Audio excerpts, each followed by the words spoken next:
Okay, I'll go ahead and call this meeting of the Transportation and Mobility Board for April 25th to order.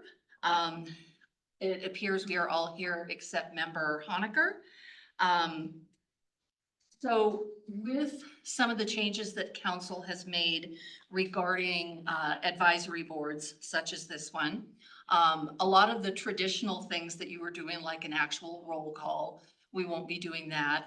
We will be keeping track of absences because council likes to know that at the end of the year when they're looking at reappointments and things like that. As an advisory board, you really will not be acting by motions, seconds, and majority votes. You do not need a quorum. You will be acting based on consensus, similar to what council does in a study session.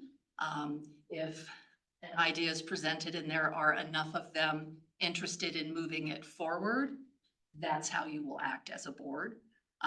Tonight, you will use motions and seconds 2 more times to elect your chair and vice chair and then to approve the minutes of your last meeting. But moving forward, we won't have that piece because you get to serve as minutes for your meeting.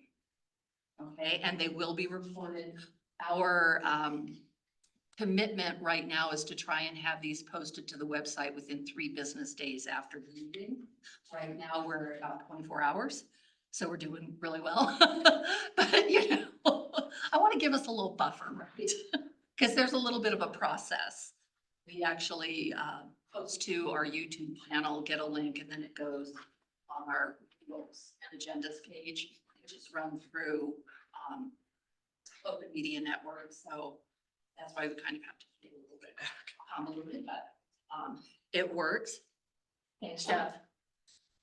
So a couple of things I'm going to change real quick. We are going to have an address from Councilmember Robert Reichert.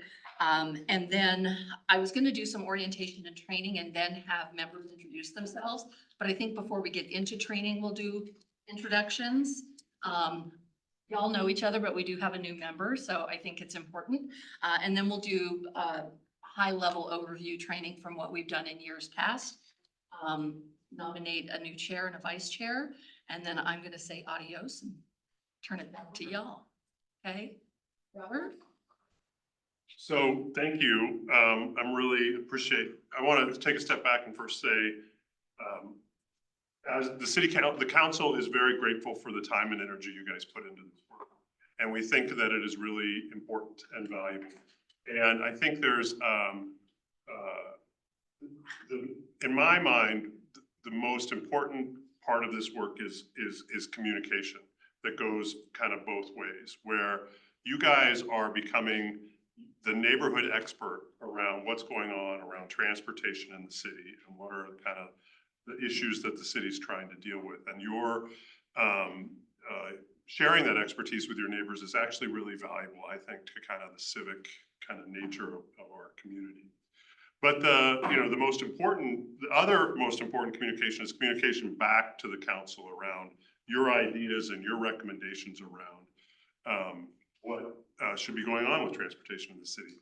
And I want you to think about that kind of flow of information having multiple kind of ways to have access to the city. I hope you feel like you have access to me at any time you want to have a conversation. And we can talk about transportation.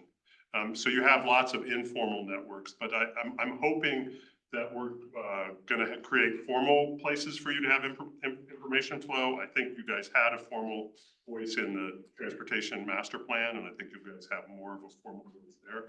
But when we did the interviews for board members this year, the message was very clear that all of the council and committees and boards want more ways to interact both with the council and with each other.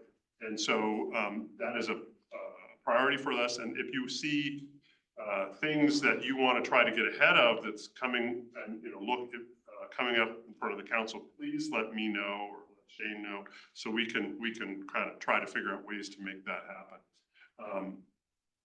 Because I think that's really going to be really valuable. 5 or 6 years ago, before the sales tax increase, transportation was not a big place of investment for the city. But with that, there's a lot more investment. And I think we're in this kind of transition phase, quite frankly, of trying to figure out how to do investments well in this city. And one of the things that actually Pam saw at our last meeting, and I think is true, is that the city, once we started having money to invest in infrastructure, we went a little bit plan happy. And we are working on our downtown Littleton plan. We're working on our Kettering Park plan. We're doing the Broadway corridor. We're going to do the transportation master plan. And the challenge for the city council, I think, over the next year or two is going to be prioritizing what to do within those plans. And I look forward to you guys' voice in those conversations, because a lot of that work is around transportation. So I think there's a lot of really important work for you to do. I hope you feel valued, because I really value your time and energy. And obviously, I hope you feel like if there's anything you want to talk to me about, we can have a conversation at pretty much any time, in almost any venue. The one thing I will not do is any conversation over a meal of liver and onions, because I really don't like liver and onions. But other than that, we're good for almost anything. So thanks a lot. Did that come up recently? Or? No, I really want to. That's one place where I have really strong feelings, and I'm just trying to plant my flags now. Very firm boundaries. I like that. That's not what I wanted. Anything else? I'm good. So, thank you. I hope you know how important or how valued your time is. So. Okay, I think let's go ahead and do member introductions. Who you are, how long you've been on the board, what you've enjoyed, what you're looking forward to, or why you wanted to be on the board for our new member. Matt, do you want to start? Yeah, sure. First, I want to start by thanking Councilmember Riker for wait one sec, for attending all of these meetings. It's been really helpful. So happy to. It's great having you here. So I'm Matt Duff. I live in District 3, and I've been on the board for a year now. Yes, a year. And yeah, I ride my bike, pretty most places that I go. I go to Home Depot in my van a lot, but most other places I ride my bike. I have seen also the financial benefits of making a multimodal city, and getting some of the traffic out of cars, some of the infrastructure to be more lightweight, and things like that. And I think that there's, health, happiness, financials, safety, reasons for us to do, to improve. And I think, it'll also make things better for those of us who drive our cars often as well. So, I have kids at all of the different Littleton schools. I think for this is my last year being able to say that. Runyon, Euclid, and Heritage. That's all. So I'm Jeff Selzer. I live in District 4, I think. I'm pretty sure it's 4. I've been on the board since it was founded in 2019. Is that right? 18, something like that. I decided to join join the board when it was first started, because I kind of similar to Matt in some ways.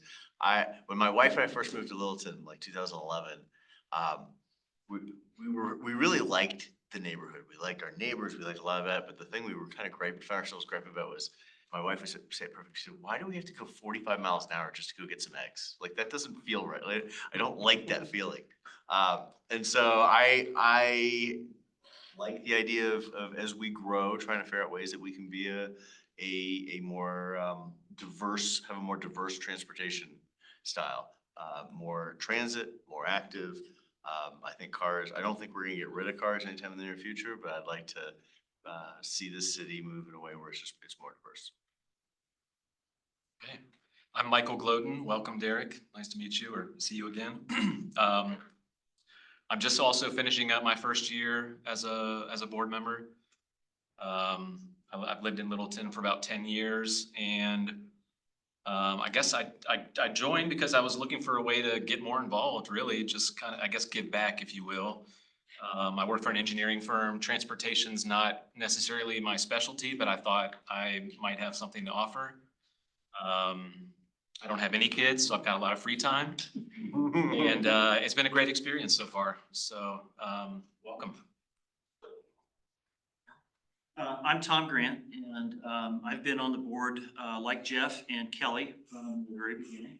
I've lived in Littleton for a long time, since back in the early 80s, and my kids all went to school at the schools in the area, Runyon and Heritage, and now I've got grandkids that are in the Littleton Public Schools. So it's I still have a reason to care a lot about little kids and school safety, and also about people of all ages and all modes of transportation. And with each passing year, I'm reminded why sometimes I can't ride my bike. I love to ride it, but I want to make sure that transportation works for all modes.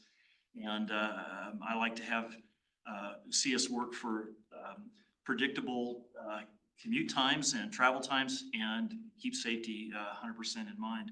And I think the board has done a pretty good job of honing in on areas where we can make improvements. And so we've worked real hard with the help of the city traffic planners and engineers on those connections and intersections and places. Those are that's where the action is. And so I look forward to being able to do a little bit more to help us get more connected to our trails, and our make sure our lights are timed so that we have good orderly flow of traffic, with plenty of cycles for pedestrians to get safely across, and for cars to move through the city. And I think in my vision, all of those things can coexist even better than they are today. So that's the vision that I'd like to try to see us pursue.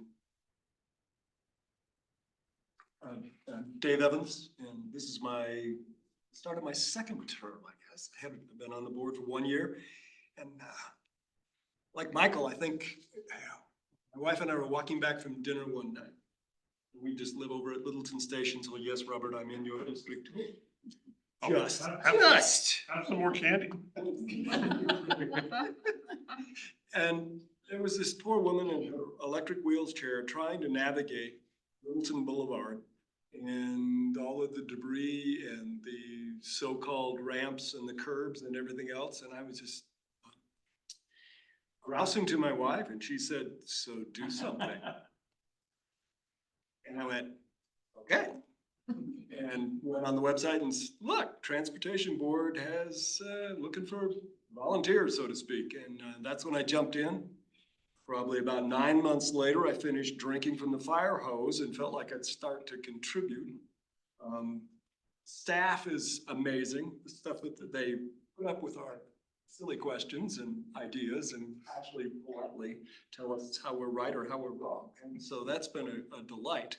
And I think that's part of the message that we can take to the population as a whole. As a city, we've got a great group of people working for us, and it's a pleasure to get to work with them to help make the city even better. And like Matt, I tend to ride my bike a fair amount. And so I'm out there playing in this traffic going, "Oh man, we gotta fix this." So that's kind of the nuts and bolts of why I'm sitting here. How many of you guys are in STEM? Science, technology, engineering, mathematics? I was just curious, like we're a STEM head. Not. Software, it's a soft STEM. It's soft STEM. Yeah, it's a STEM. Derek? My name is Derek Mills. I am brand new to the Littleton Transportation Mobility Board. I am an engineer by trade and have just a very high interest in being involved in local government, being involved in the community I live in. I am currently in District 4, quite literally at the edge of the city. I hope to bring the expertise of just what I have seen in my life, what I have seen around, whether it's me like riding my bike up and down the South Platte or driving to go to downtown Littleton. I think that there should be a comprehensive system that serves all citizens equally. And I hope to provide some expertise to really see that happen.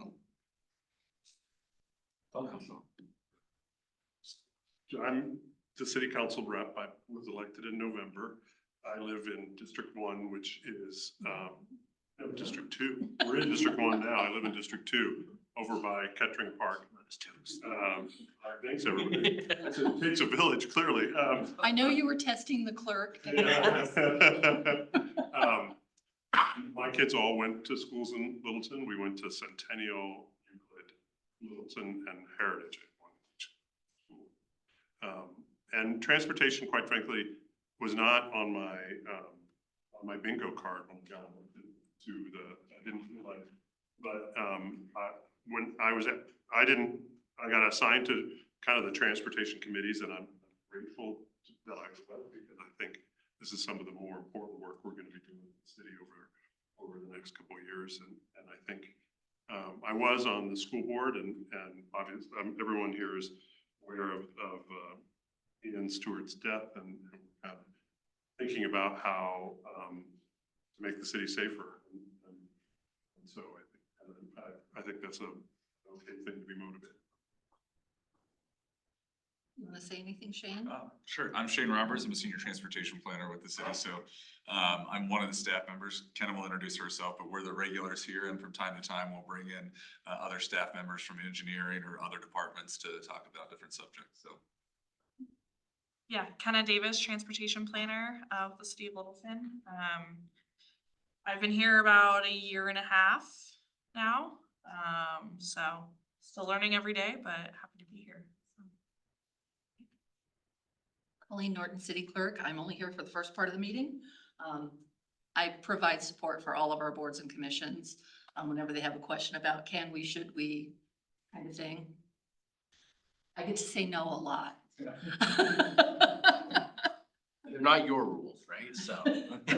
They're not my role. That is correct. So we are going to just go through a quick high-level overview, mostly of open meetings law and CORA, which is Colorado Open Records Act, which is our state version of FOIA, if you will, and what that means for, and why is mine not advancing? There we go. Because it was being obstinate. I am not going to read things to y'all because you're adults and you can read. Our boards and commissions serve different functions.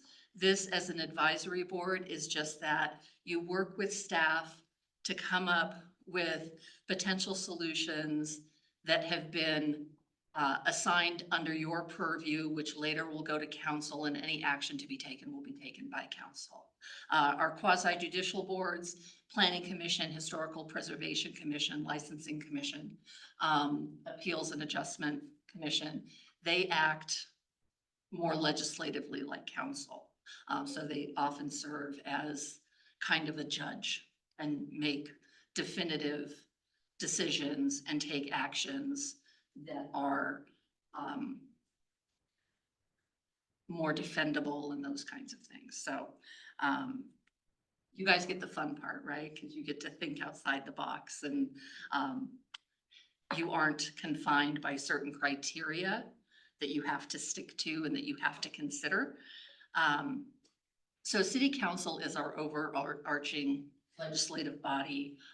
They are the ones who decide which boards and commissions we have, which committees we have. They handpick over this last time 4 long nights and 80+ interviews. Each person on any given body is hand selected by council. And so just know that each of you is here for a reason. Because council really felt that you are bringing something unique to the function of this body. Our charter, as a home rule city, our charter kind of serves as our local constitution. It's our very high level governing document that says this is how the city shall be run. Now, when our charter was adopted, A lot of stuff was put in the charter that shouldn't be in the charter. Um, a lot of stuff needs to be, judged, my favorite word, and taken out and put in the code. The charter is really a guiding document, that we should have, but we do have some things in the charter that just should not be there. The code serves as our local laws. They're our statutes, and those are driven by council via ordinances. That's how our local laws change. That's how the work of this body may drive some changes to our code as well. Our code is codified in real time. When an ordinance passes, we codify in-house. We have a program that we use. So the second an ordinance is effective, which is not less than 7 days after passage on second reading and public hearing, it becomes effective on our website. So there's no waiting. If you're looking at our code and it says something, that is the law as of that date and time. So it's in real time. We are able to pass laws above and beyond the state. We can be more restrictive than state. We can't be more lenient than state. So if the state law says X, Y, Z, we can be more strict, but we can't be more lenient. So normally our deputy city manager is here for the next 3 slides, but I'm gonna wing it. He's at a fundraiser for the Graceful Cafe. He is. So many years ago, council gave some directive to staff to go out into the community to meet with the citizens and to kind of get some feedback as to what the community wanted to see from the city over the next 20 years. What did they want to see? What did they want their community to look like? And so Envision Littleton 2040, which was our 20-year plan, was passed. And as a result of that, we also passed a comprehensive plan, a transportation master plan. And is that, are we looking at, is that something we're working Yeah, on? we don't know exactly when, But it's it's- coming out of the city okay. manager's office, but yes, soon. Okay, and so when we think about Envision Littleton, that's kind of, you know, and the comprehensive plan, that's kind of the really big picture. And then it kind of funnels down through our other documents and strategies to get to this granular level of the board and your role in making that happen. Council is currently working on their strategic plan that comes out of their retreat earlier this year, and that's based off of work plans of staff. And so those will narrow down into 2 to 3 year initiatives. So a more manageable bite at the apple than trying to figure out 20 years all at one time. And that comes from, now the dots at the top show how involved council is at each stage. So those kind of department plans,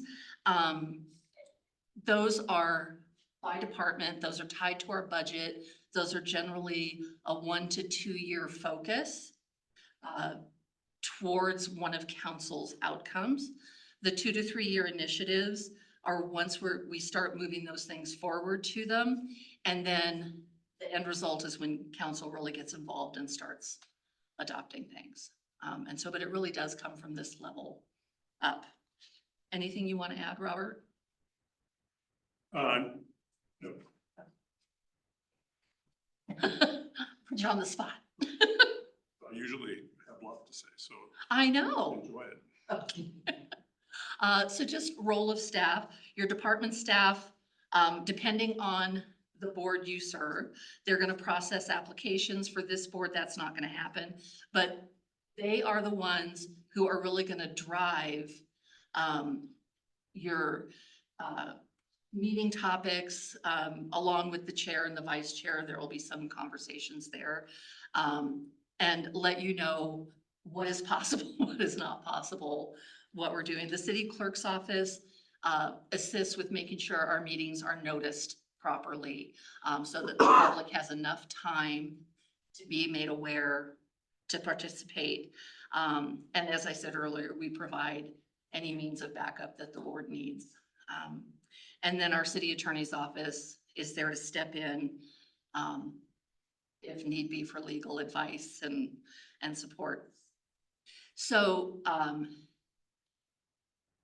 we work off of our boards, commissions, and committees handbook. I don't know if each of you received a copy via email. If not, I will send that to you.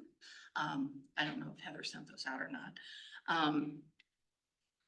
Those of you from last year probably already got a copy, so I'll make sure Derek has one.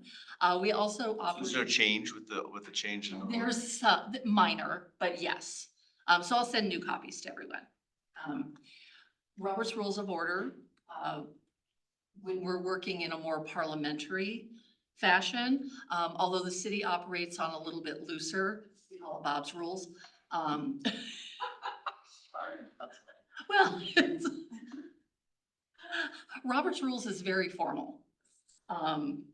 And as a clerk, I appreciate it and I twitch when people don't follow it. But it's also, it's not realistic for the layperson. And then also council's legislative rules and their standards of conduct and protocol. Those documents are on our website. I'm happy to send you links to those as well. These are some framework that council has adopted for how they operate, and boards and commissions follow council. So anything council expects of themselves, they expect from the bodies that they've appointed as well. Open meetings law. So under statute, any gathering of 3 or more members of a convened body, governmental body, constitutes an open meeting. Does that mean that 3 of you can't run into each other in public and have a conversation? No. It does mean that you can't run into each other in public and start talking about things that you're discussing in this room. So you can't talk about business in groups of 3 or more without that being noticed as an actual meeting. I don't know that we have a huge problem with that with this board, but just something to be aware of. And that's not just a physical meeting. That can be a group text chain. It can be email. It can be phone calls. Anything where 3 or more of you are involved, that constitutes a public meeting and should not happen unless we have had an opportunity to publicly notice that. We are required by law to post meetings of our governmental bodies, convened bodies, not less than 24 hours prior to that meeting taking place. The city adopts every year by resolution at the first of the year where those meetings, the notices are posted. So it's on our website, it's in front of this building, it's at our courthouse, and it's at our library. And so 24 hours before any meeting is the bare minimum. We always try to do it the weekend before. We like to try and give folks some notice, but we have that 24-hour meeting that we need to adhere to. Yeah, because I think at some point in this last year, some members posed a question, you know, if they wanted to do more of like a meet and greet type situation. I think we asked you and you said, yes, we'll just have to post it at least 24 hours in advance. So there's just flexibility if, you know, engaging with the public is still of. And is there any plan to participate in the council meet greet meets this summer? I don't know that we've talked about that. I think that maybe you should consider that.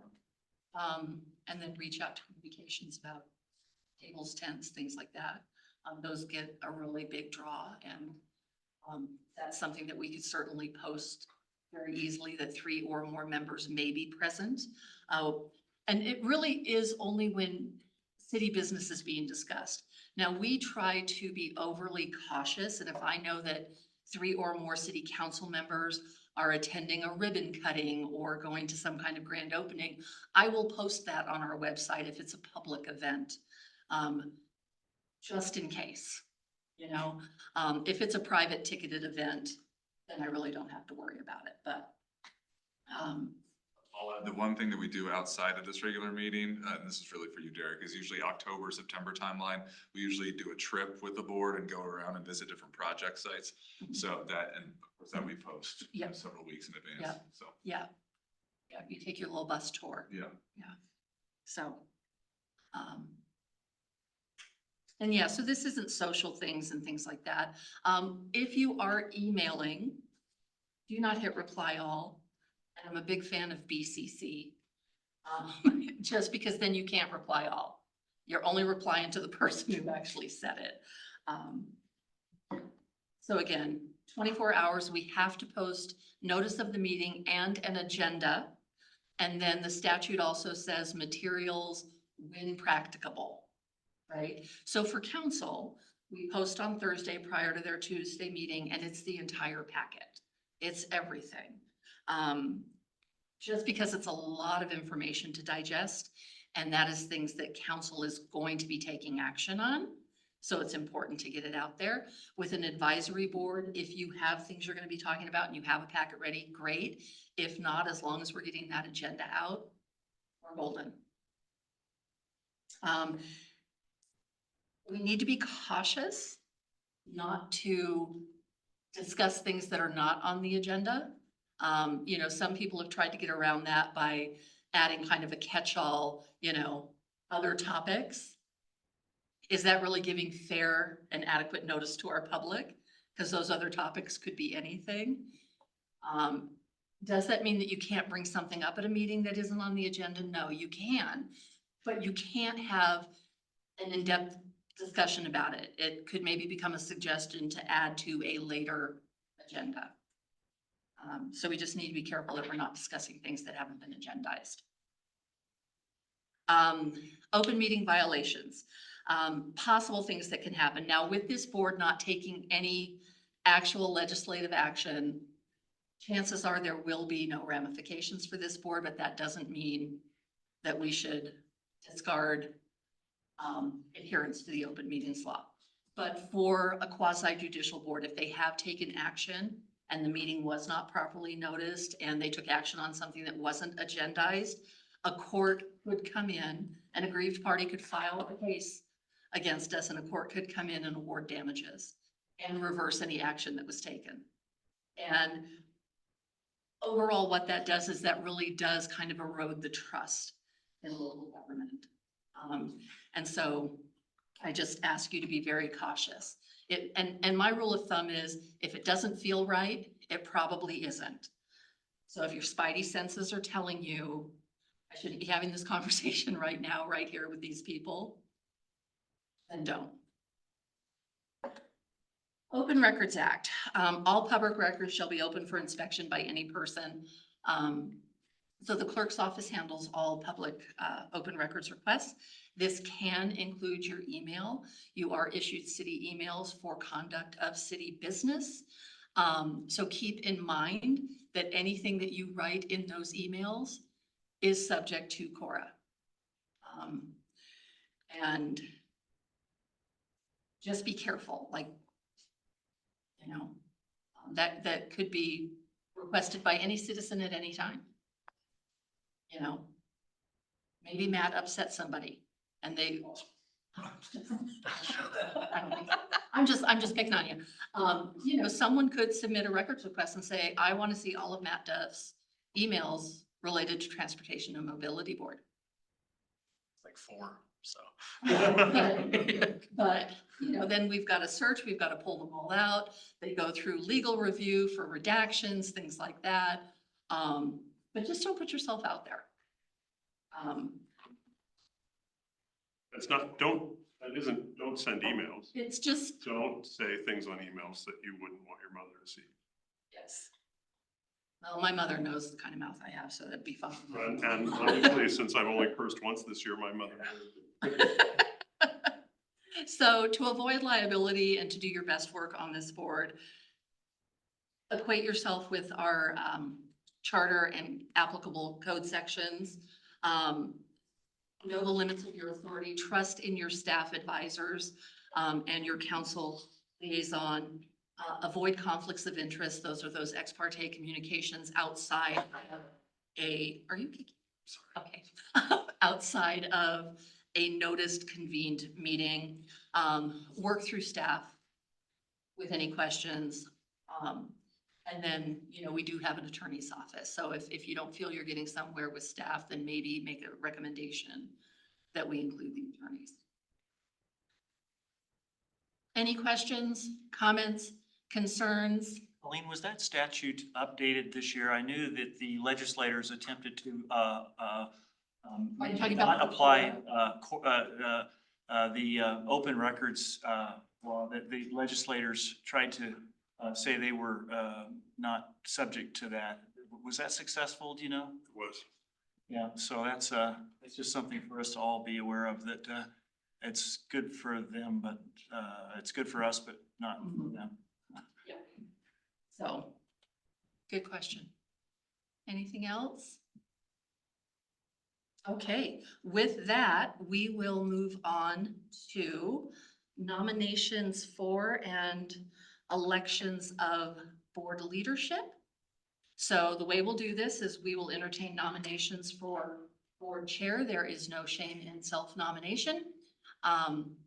If we have more than one nomination, then we will do 2 rounds of votes. If necessary, whoever gets the most votes will be the chair.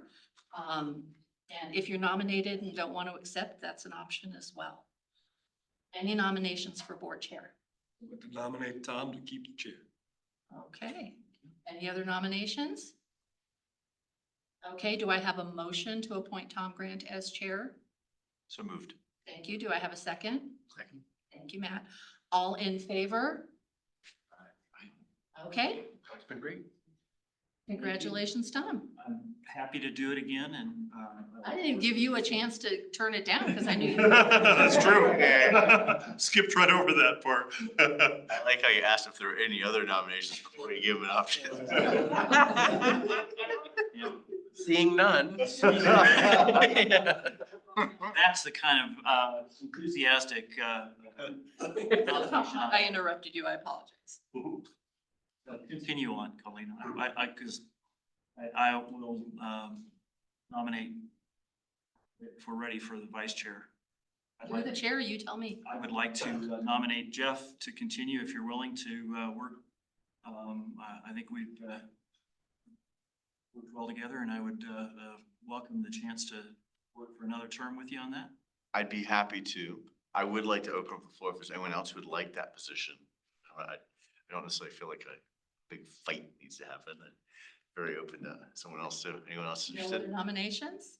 I think you all have been great. Okay, do I have a motion to appoint Jeff Seltzer as vice chair? So moved. Second. Thank you. All those in favor? Aye. Motion carries unanimously. Congratulations. With that, at 7:09, I will adjourn the transitional meeting of the Transportation and Mobility Board. I will turn the meeting over to Chair Grant to continue. And I thank you for your time and attention. Thank you, Colleen.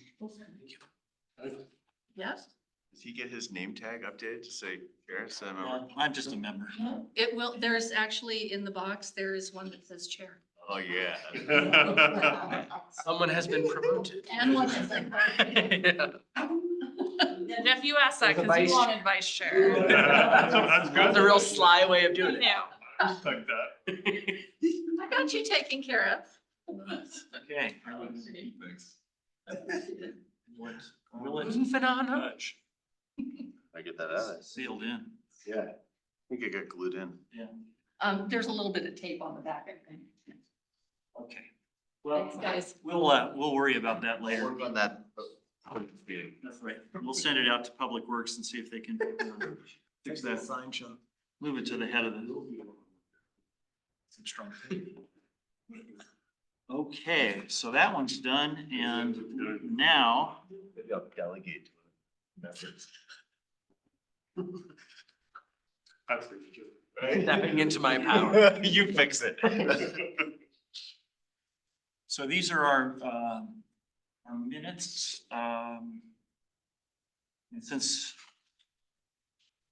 it looks like, Are we approving minutes still? I think one more time, we're gonna, if anybody sees anything in there, I didn't see anything. If somebody sees something they would like to call our attention to, we can. Otherwise, I would ask if we have a motion to approve them as written. Motion? Okay, and a second, all in favor? Second. Favor? Aye. Aye. So I think we've approved those for the last time, and we'll now be stuck with the video presentation, and we'll see how that works out. I think it's gonna be pretty darn hard to go back and watch 2 hours of this after the fact. It'd be intriguing to ask ChatGPT to summarize it and then just put the summary. right in I the- was going to say, Yeah. you know, I was talking with one of our management fellows in the city manager's office, and that's what she recommended, is like GPT summary. taking the transcript. So I think you can download a transcript of it, of the videos. On my Zoom, the way you do it is you do the, turn on the Captions. captions, and then it creates a separate text file. Yeah. But the other thing that on my Zoom, like my work Zoom, is that there is an AI function. Yeah. The city just hasn't paid for it, quite frankly. So that might be something to explore if there is a transcript available, and then you can just, you know, have the written notes, and you can use AI if you want to have it summarize it for you. It could be comical, it could work really well. Yeah. Oftentimes, I get a chuckle out of some of the captions that come up Oh, because sure, yeah. it doesn't always capture, I mean, I'm just talking about voice capture on sending a text or something like that. You might you might think twice about asking AI to do it for you. But at any rate, I guess we'll. I mean, the recording will produce a sound file and a video file, and I think that there are services to put sound files through. The issue is always who gets assigned what, who said what. The voices. Yeah, well, I think one of the things that we as a board have talked about wanting to do, Robert, is to provide advice. You know, we are an advisory board, and so I think that for those things where we want to come together to advise council on transportation and mobility issues, I think it probably makes more sense for us to deliberately come up with something and craft a document with Oh, some absolutely. thoughts, Absolutely. rather than rely on, hey, that was something that we discussed 3 months ago. Let's see if we can dredge it up. So, So what, in the past, I think you guys have provided memos to the council. yes. Who was responsible for drafting? Was that the chair that did it, or was it the staff? It's been the chair. Yeah, it's been something that the last time Jeff and I worked together on that, and then we bring it in for the rest of the team to be able to add to it. Yeah. Comment on it. Sure.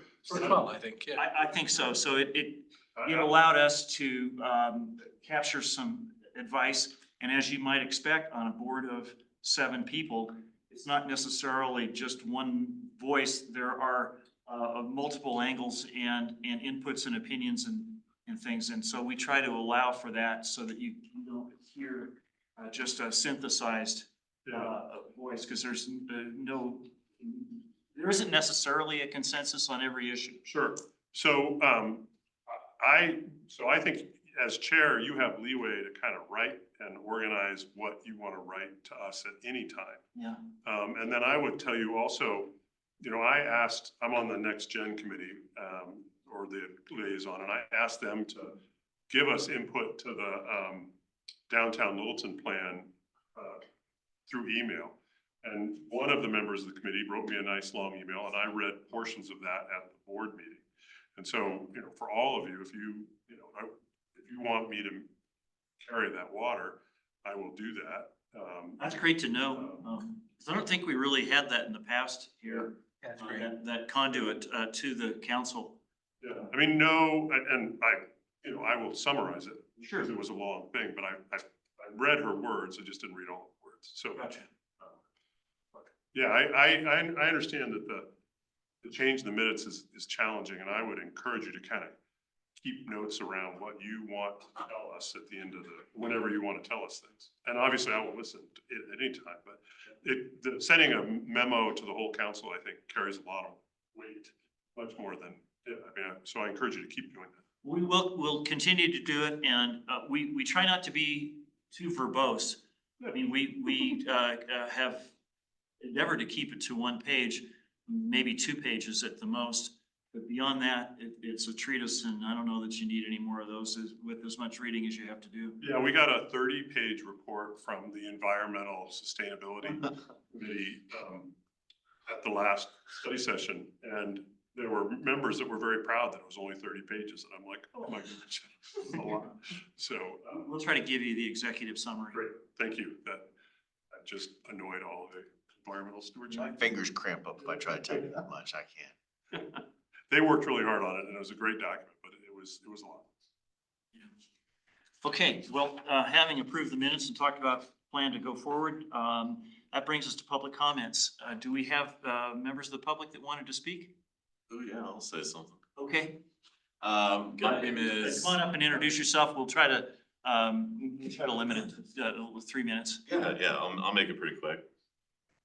My name is Casey Gibson. I live in District 2, kind of near Datura Powers. Lived here for about 10 years, and recently with the downtown redesign stuff, I've been trying to get more involved. I'm also an avid cyclist, and I've been attending some of the most recent downtown redesign meetings. And I just wanted to comment that one thing that kind of concerns me with the designs is not all of the designs include good protected bike throughput through downtown. So living on the east side of the train tracks, I would really like to see a good way to get in and out of downtown. Right now, there's really like the sidewalk you have to go across, which is not great. Either a Prince Street connection to the Platte or a Littles Creek improvement to the Platte. But being able to get through the city efficiently and safely is like a real big concern of mine, because I've been harassed by drivers on the Sharrow roads and lightly hit at some intersections before. So, but this is my effort to get off my couch if I want to see some change and come to more of these meetings, and concludes my comment. Thanks, Casey. Thank you. Anyone else? Yeah. Sit down just Yeah, because my do that. laptop doesn't pick up. But by the candies, I was leaving. Please enjoy. I do want to, for the record, protest the change in the public record. Agenda only with no documents is bad for the public. And that, the positive side of what Colleen gave you, she gave you rules. I'm going to say that we should have 10 people in this room watching what's going on and contributing.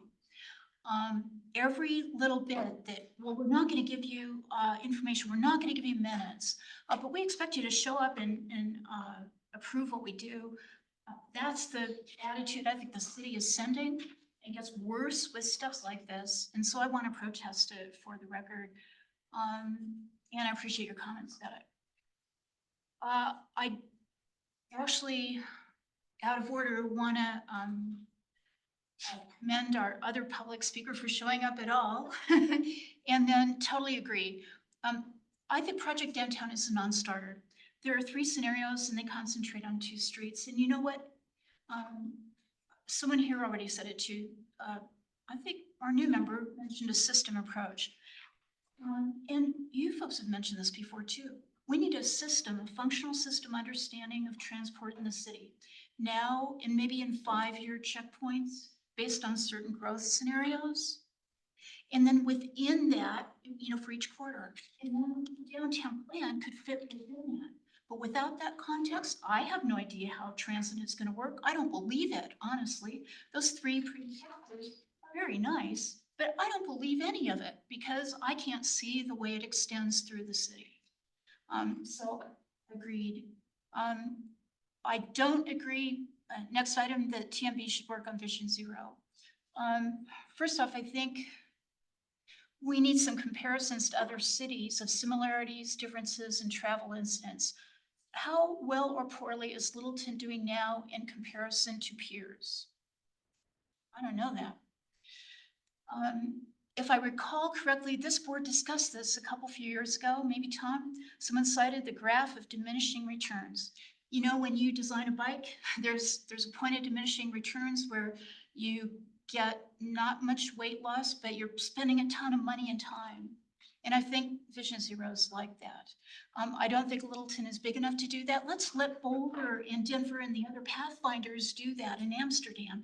Then let's extract what's analogous. We should be working on what's analogous to Pathfinders, and then we can copy. You know, I had a boss that said copy early and often. And it's a good way to do it where it's appropriate. Engineering, yes, engineering. So I actually, that's all I have to say. Thanks, sir. Thank you, Pam.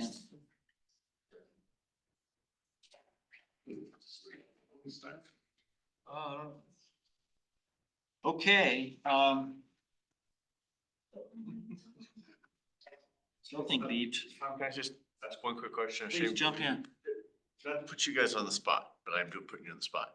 Regarding the question on getting from the east side of the railroad tracks over to the west. A year and a half ago, when we did our field trip, we were talking about looking at the connection, the planned connection from Slaughterhouse Gulch onto the railroad tracks over to right here. It's in design right now, It's in design. the design.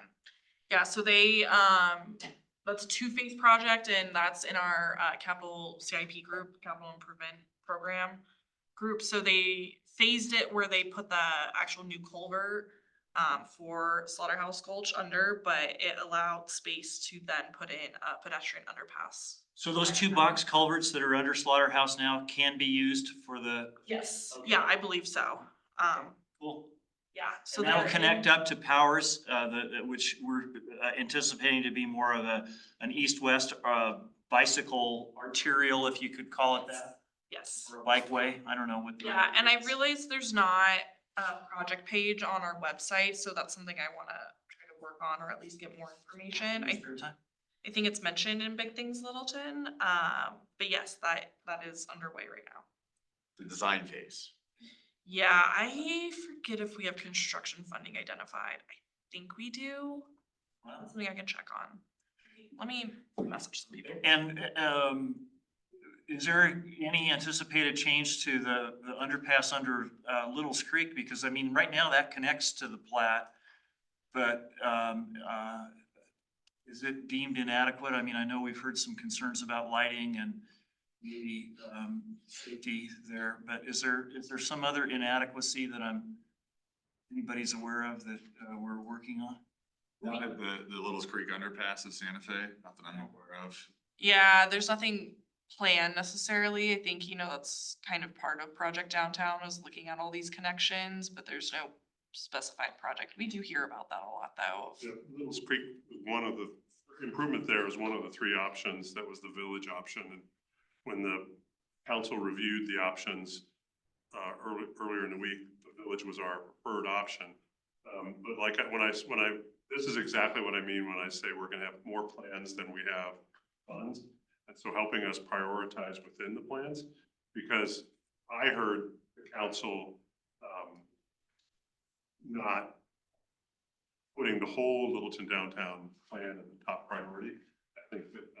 I expect chunks and pieces, and I think there'll be conversations park plan and what things we want to do there. And so I think there are opportunities.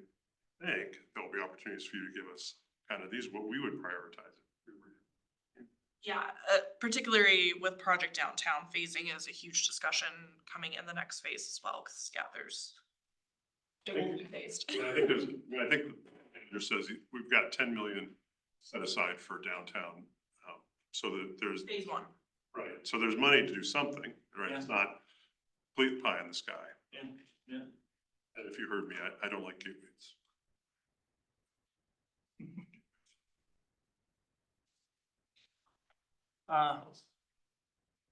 So let's see, where are we now?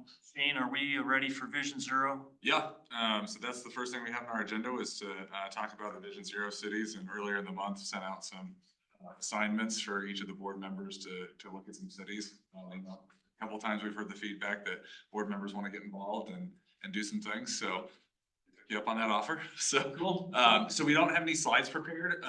So some people sent stuff in, and so as we go to those folks, we can pull that stuff up. Kelly sent in a video, a few people sent in Word documents and a PowerPoint, so we can go to each of those. We also have big stickies over there. Oh, nice. That we can put up, and we thought we'd kind of write down some common themes, and then at the end, I'll kind of compile, you know, what are some common, you know, good things, bad things, lessons learned, things like that, that we can put onto one big sticky to kind of wrap it up, so. Great, so I think we can just, I don't know if anybody wants to volunteer to go first. If not, you're across from me, so you're. Aren't you happy you second?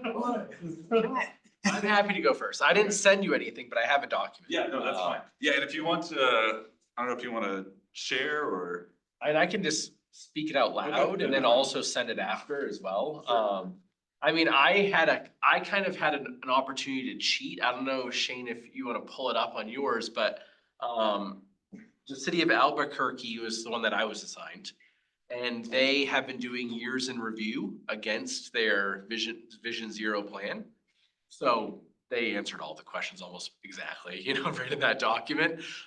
You know, so I asked ChatGPT about it first, just to see how they would answer. And it was accurate, but not as detailed, of course.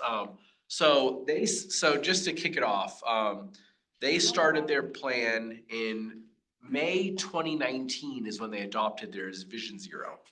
And to give you the high level overview, little has changed, I would say, as a result. And to read a couple of quotes, you know, this is from a news article in the city. They said, in 2019, the city of Albuquerque launched an ambitious program called Vision Zero to put an end to pedestrian deaths. But 2 years later, crash statistics show pedestrian fatalities are holding steady in the city, with dozens killed each year. It was a bleak year for pedestrians in Albuquerque this year that was punctuated by a tragic hit and run death of a 7-year-old, Pronoy Bhattacharya, struck outside of the River Lights. And then from their year in review, they said, in recent years, the state of New Mexico and the city of Albuquerque are frequently ranked as the most dangerous state and metro area, respectively, in the United States for pedestrians. So that to me was like underlying the need to go to a Vision Zero. You know, I think that was the impetus of it. It says New Mexico had the highest number of pedestrian deaths per capita in the United States from 2016 to 2020. 3.76 pedestrian deaths for every 100,000 people. And of all metro areas in the country, Albuquerque had the second worst rate, 4.19. So we have about 50,000, 44,000 people, I think, 45,000. So, and I think that we have 1 to 2 deaths a year, you know, on average, maybe from the multiple presentations we've had on this. So this is about double that, you know, I think for them. So, and then it went through, there's a lot of good information in here. I have some visuals. I could share. Should I join the meeting? Sure. Yeah, you want to share screen? Let me turn on Wi-Fi. Oh, let's see. No, that might be a different meeting. You have a sharing key. Actually, if you want to go, Shane, if you want to just go to, if you type in Albuquerque Vision Zero, it'll have the 2023 summary right there. And then you can there's some infographics, I think, that are really, because they go through their successes and failures from what they've seen. You know, as an example, for one of the specific things that we discussed, let me go through each question, actually. Can I ask a quick question? When did they enact their Vision Zero? 2019. 2019, okay. And it was, I think they proposed it 6 months before or something, so it was a very quick path. A little bit underneath this, I believe you have the data. So the Vision of Albuquerque, they have a year in review. They may have typed There it is. So, right. Yeah, read the 2023 Vision Zero year review. So they made this actually really easy for me because they made it very consumable in a meeting. So if you scroll, you can see they have the contents all spelled out. And then if you go down to, there's some really good infographics that I think you can show. So just keep scrolling there. Oh, it's loading. Okay. Internet. So yeah, let me, while it's loading, let's go down a little bit. This is just explaining what Vision Zero is. This might take a bit too long to load. How many games you're playing on there? This is brand new, I got it. Hey, your new laptop is kind of slow. Yeah, a little So, bit of Fallout running. I in can the answer, background. I can answer my assigned questions pretty quickly. So like, what are the metrics of success? You know, the primary measure of success is reduction in traffic fatalities and serious injuries. So that's the very goal of a Vision Zero plan. Has the city accomplished it? The answer is no. What were the major hurdles and strategies used to overcome them? So they've done a few things. I would say they're addressing high-risk areas first, and they're managing public resistance to change is what, you know, I found as the two highest, things that they've outlined. The most actionable was high-risk areas, and we've been doing that as a city as well. So I think that's kind of low-hanging fruit. And then it also, strategies employed include enhancing pedestrian safety through improved street design, automated speed enforcement, and community engagement initiatives like bike to wherever events. So what's not working well, they have said low staff capacity due to retention and hiring shortages limits the ability to initiate and complete Vision Zero programs and projects, a lack of funding and public understanding and education, which is the resistance and the need for roadway retrofits. I would also say that the leadership, I tried to call them and talk to them. I could not, they were not available for someone from Littleton. But I tried to actually reach out and chat with them through this.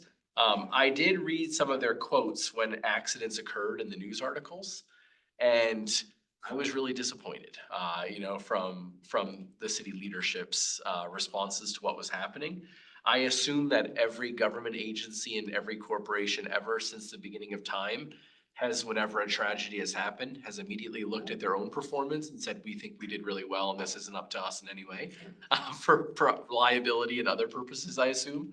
But, they said, we went to the intersection where this boy was killed and everything was great. And so there was there's always room for improvement, but we can't figure out anything we did. I went and found it on Google Maps and the intersection is like 9 lanes wide. And there's a 7-year-old boy, trying to cross that street, who's the one that passed away. And then another point of, what can we do different? The person in charge of the public works was saying, we really need to make pedestrians more aware as they step into intersections, was the idea of all the things that we could change, pedestrian education was the most important thing that we could do. So I will say I was disappointed. Sorry, I'm trying to catch up. Yeah. Hurdles you said was staffing. Yeah, Was there any let me other? scroll back up and read those again. Money. Okay, Staffing, funding, and education. Yep. thank you. Okay. They did have education and success as well for some of the things that they did well. So they said Albuquerque Public Schools has developed a curriculum on Vision Zero and traffic safety called Vision Zero for Youth. And it's student-focused and student-led campaign with materials and community outreach. That could be intriguing, to have the students be active in it as well. Campaigns on road safety, such as the traffic safety tip of the week, which aired on radio stations. I don't know.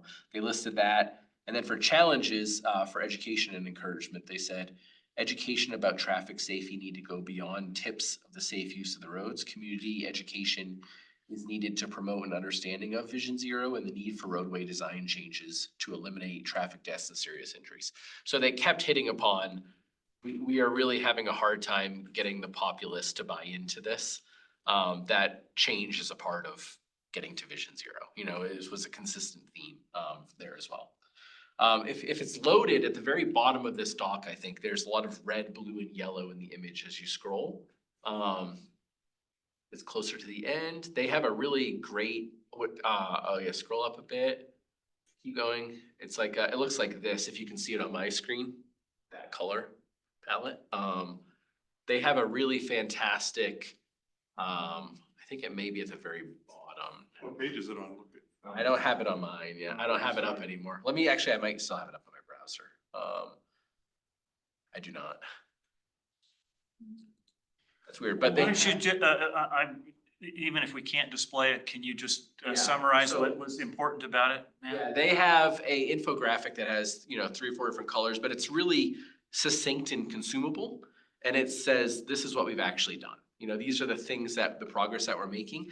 So for instance, they say, we have 15 miles of installed bike lanes now, 8.6 miles are buffered. Right there.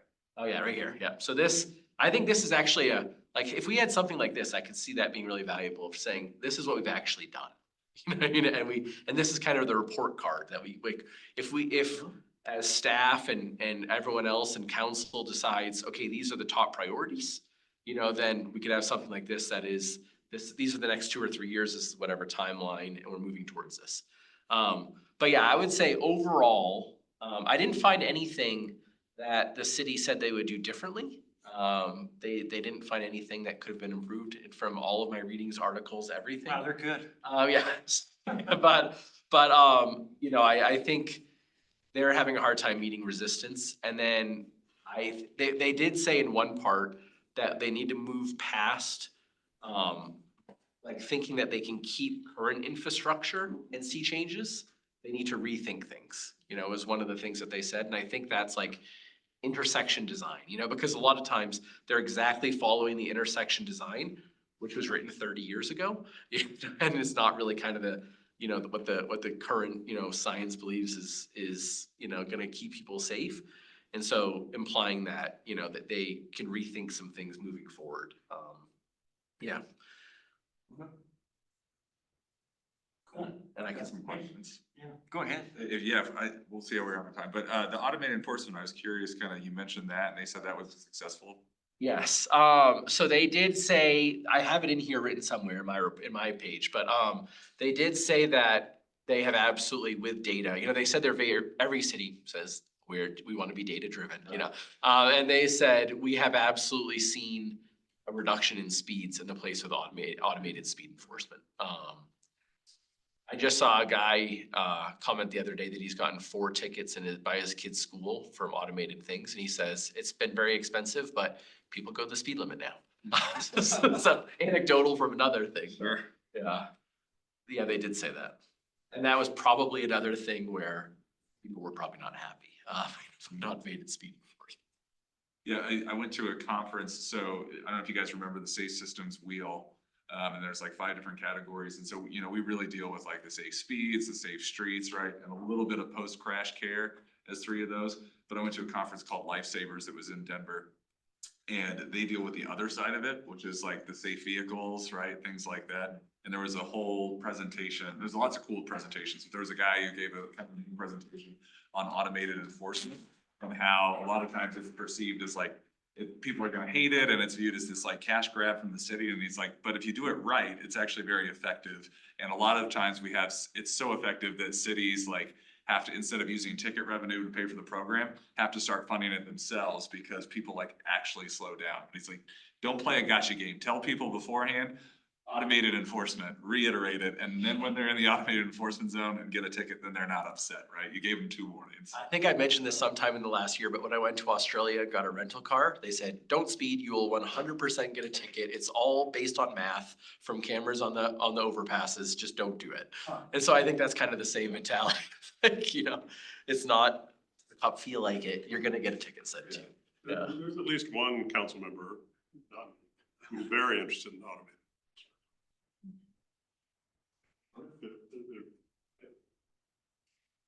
I guess to that point, that, we're talking about all our neighbors and whatnot. That's their biggest thing is they say, where's the enforcement? Well, yeah, I mean, the city, I didn't do this, but the city, just before I got on the council, increased the number of officers working on enforcement from 0 to 8.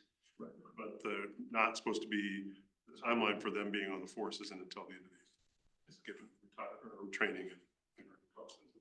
So, And 2 are traffic, uh, and 2 are supposedly gonna be. yeah, one way right. Traffic. So I think that there's an intent to increase traffic. But I guess the automated would certainly fall within everybody's, but we want enforcement. Yeah, no, there's definitely, I want to hear what Jeff has to say for whoever's next, whoever Shane picks for the next person to talk about. Yeah, I was just gonna go down a line. There is, I was just trying to communicate, there is some appetite on the council for that, and so I don't want, trying to, I don't think, that's not working, so. This plug is hot, so that's good to okay. know. My plug was cold as ice. Okay. So somehow I ended up with 2. I'm not sure how that happened, but, so I had 2 cities. Yeah, I thought you had asked for 2 in our planning I meeting. believe Tom volunteered me. Okay. My apologies. Well, Sorry and about I that. already wrote down Austin, Texas, so if you could start with that, that would be great. Wow. I don't get a lot of leeway, right? All right, so we'll start with Austin. You know, one of the downsides of Austin, I think from a lot of these actually is, Albuquerque, similar, like, it's to some of what Pam had said. Not a city that's remotely close, looks anything close to what we look like. So, you know, I felt like with Austin, we had to take a little bit with a grain of salt. They started in 2015. Vision Zero was actually recommended to them by essentially their version of the transportation board. The citizen board. And a lot of the push came from bike and ped advocacy groups. They had, high injury, all these guys, you know, a big part of it is identifying high injury networks. Theirs worked out to roughly 70% of all their serious crashes were on 8% of the roads. I know we had talked about that somewhere in here as what ours are, but I can't remember how that works out, like Santa Fe and Mineral and those. One of the things I liked about them, and so this is where you get to lead and go, if you go look up Austin Vision Zero dashboard, they've, I think, looking through their website, they put up a website dedicated to it. They've got some great dashboards. They've got some great information, very easy to read, just things for us to keep in mind if we go down this path. There, we've got the viewer. I mean, I kind of like this talks, you know, here's where we are. We had, you know, we're already down a few in fatalities. We're down in years of life lost. Just some nice metrics again to sort of show off how we're doing. Yeah, I think that's really important because, I mean, the measure of this success of Vision Zero is, are we approaching zero? Yes. I mean, that's what you want to see. And if they say, well, it's a great program, but it hasn't had any effect, it's like a doctor that says the operation was a success. The patient died, but the operation was great. Down from 29 this time last year, right under the 21. That's Yeah. amazing. You know, like if Yeah. that's And 60% what you're looking reduction. for are trends, you know, 1 point doesn't make a trend, and so let's see if sustained trend, but that kind of a dashboard allows you to see that. And for council, I think that's important that you have something that you can turn to say, is this, is it working or should we sunset it? Yeah. So a big part of what Austin's story is, they have spent a lot of time and resources on data collection and data processing. Now, because they're a bigger city, they have a lot more resources. They have an IT team where they're able to pull some of those resources and use them on a regular basis. But they've spent a lot, they heavily emphasized how much they've spent and how much they've done on that. So they talk about, this gets, they use video analytics, machine learning, can look at not just, where are their incidents, but actually video cameras around the city can capture near misses, and they're able to actually identify, with some level of accuracy, how many near misses we've had with bikes and peds, not just, ones that get reported to the police. I have some vendor names in there, Shane, if at some point you want to talk about Street Simplify and Mio Vision. We talked about, one of the questions is metrics and measures of success. So what we see up here are their metrics and measures of success for the most part. And then I can't remember if it was in there, but speed reduction. So again, going around the city, trying to get data on, we had speeding levels, are we able to reduce, I think they'd said in several quarters, they were able to reduce the number of speeders by 70% over the course of a year. Like, that's huge, right? And that was through enforcement? Combination of enforcement and education and all the other, and road diets and all the other things they're doing. It was pretty heavily affected on that particular roadway. They have not accomplished Vision Zero. That was one of the questions. This is sort of one of their like lessons learned. We talked about what we do differently. They had originally set themselves a 10-year goal of getting to zero, and they're at year 9 right now. And they're like, there's no way we're getting to zero. So one of the things they said they would do is if they did it over again, they would not set a absolute goal. We're getting to zero by 2030, or 2025 or whatever the date was. And because they just had to stop talking about it, like a couple of years ago, they were like, there's no freaking way we're getting to zero. And so now we're not gonna talk about our goal anymore. Albuquerque's was 2040, so they set one as well, just as a heads up, yeah. Major hurdles, first of all, they started off with not enough funding. But they did end up, within a year, 2016, so a year after they passed Vision Zero, the city itself passed a mobility bond of $720 million, I think, of which 15 million was carved out just for Vision Zero. Yeah, a little bit bigger. How much? And then 720 million. well, that was for all transportation in the whole city, but 15 they dedicated 15 to Vision Zero. That's more than our whole budget. And then along the way, they said over the last 5-6 years, just through various grants, through other things, they've actually been able to pull together a war chest of $90 million that they can dedicate to Vision Zero. So that, they're funding it. They're putting their money where their mouth is and getting it done. That was a big thing they talked about. One of the big advantages, I know I'm jumping around, I apologize, trying to make this quick, is that there is a lot of federal funding available when you have Vision Zero projects. That's something that Harrisburg, PA mentioned as well. Let's see, where were we? So we talked about lack of funding, at least up front. They have a lot of state-owned roads, and a lot of their fatalities are on state-owned roads, and so they have to coordinate with TxDOT, I think is what they call their DOT. And TxDOT doesn't always want to make changes to roads that could make them safer. They are not allowed to use automated enforcement in the state of Texas. It's illegal to use speed vans. Checks out, yeah. And they've had a lot of issue with partnering with their PD. So they haven't had a lot of enforcement. They've tried to take some steps, which I'll get to in a second.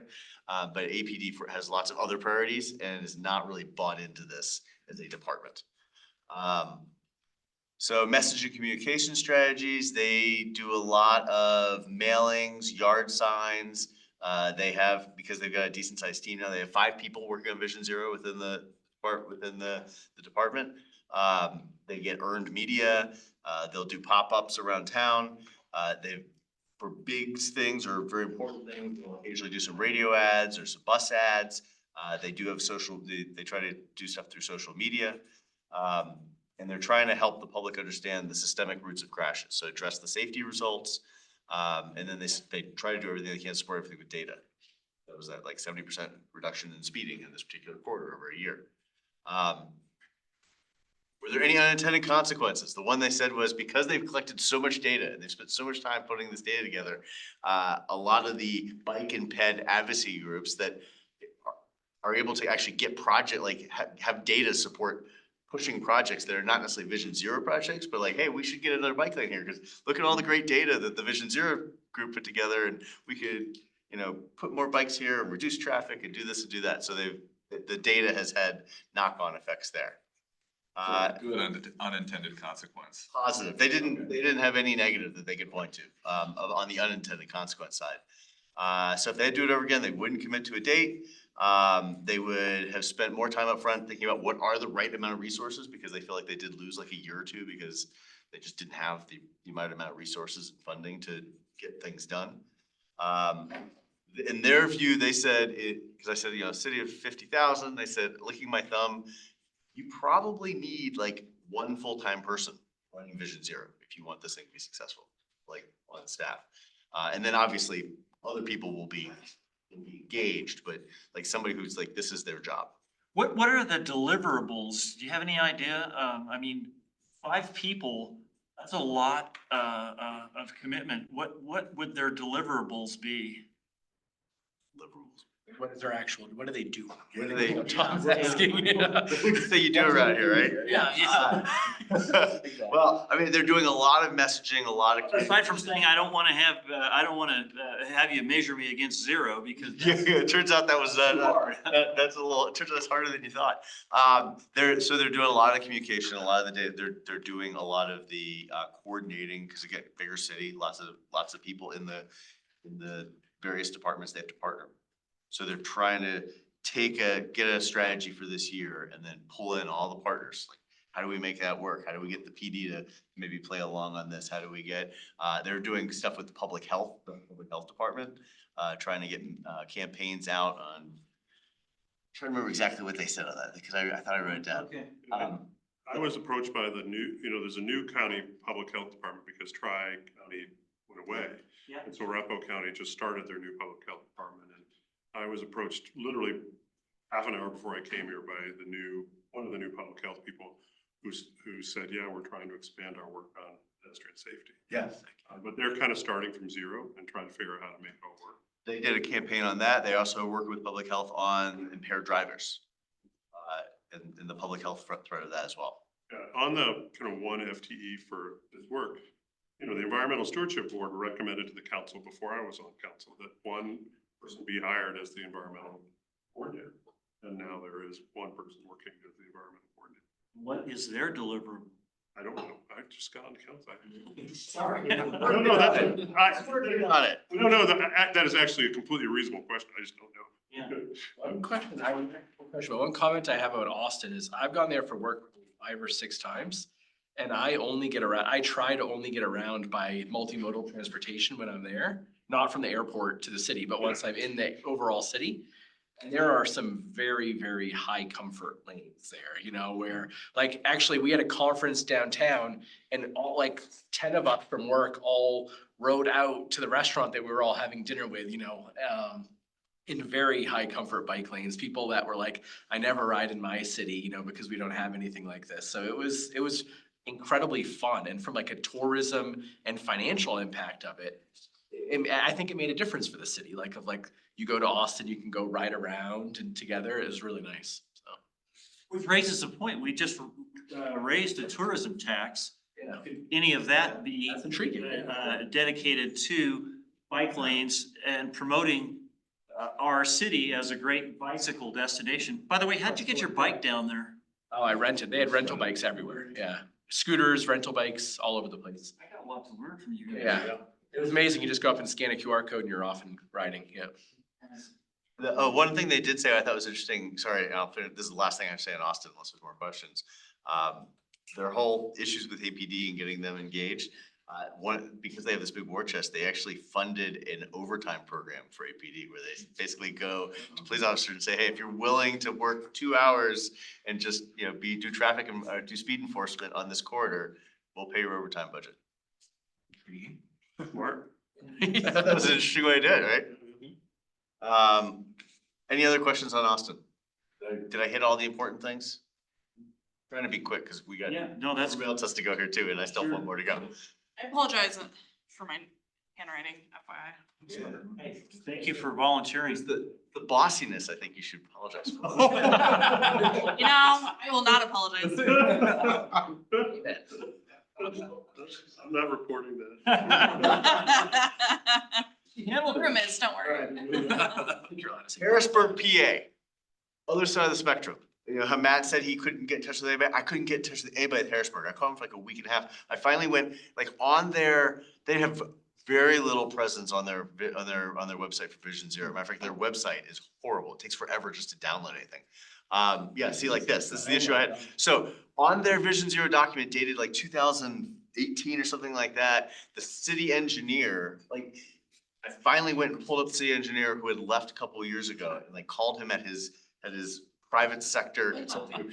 And I got the whole backstory of why no one coming back. They are a show. They are having all sorts of retention problems, turnover. Nobody knows anything about what's going on, which leads into some of their success or lack thereof. I think I know the adjective for that show. Yeah.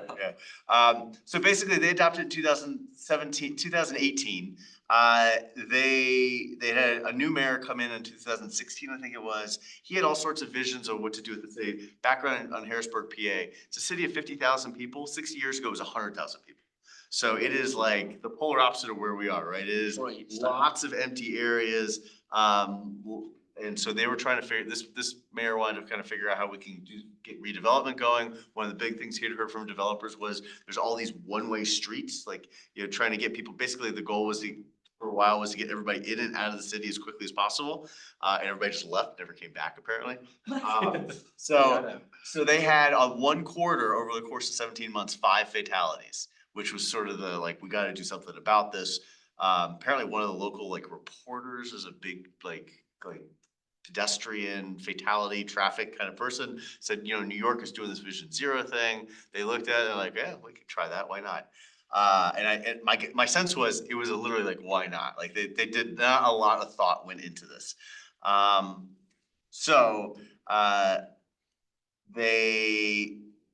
am I? So everyone was excited for the first few years. So again, sustainability, like keeping it going, right? And making sure it's funded correctly. So they didn't really do the best job of creating their action plan to start with. So they had to go back and tweak it and redo it. They needed, it was hard to keep it up as a priority, right? They got like 1 or 2 things going and then something else, there's another fire over here, sometimes literally, and they just kind of lost track of it and then it would come back. They had turnover, so they've had a lot of issues. Their high injury network, 66% of all serious injuries were taking place in 4% of their streets. So like just, again, really, really heavily in there. He said they've always had a very hard time tracking the data because they rely on their DOT data. They never actually collected much of their own, and it takes like a year to get it. Like, so they're always like at least 1 year behind. And so that was sort of a nightmare. They tried to use consulting staff to do it. That was kind of a fail. He said they had pretty good partnerships with the fire and police, and that was important. Communication strategies, Harrisburg owns their own TV station. So apparently like this mayor did like his like fireside chat every week. And when they were really trying to roll out Vision Zero, like he had a program every 3rd week, he would talk about something that was transportation Vision Zero oriented. So that helped. They did have their own website for 2 years, and then the city IT group said, no, you can't have your own website. It needs to be folded into the city website. And then it got lost like 12 layers deep, and no one ever looked at it.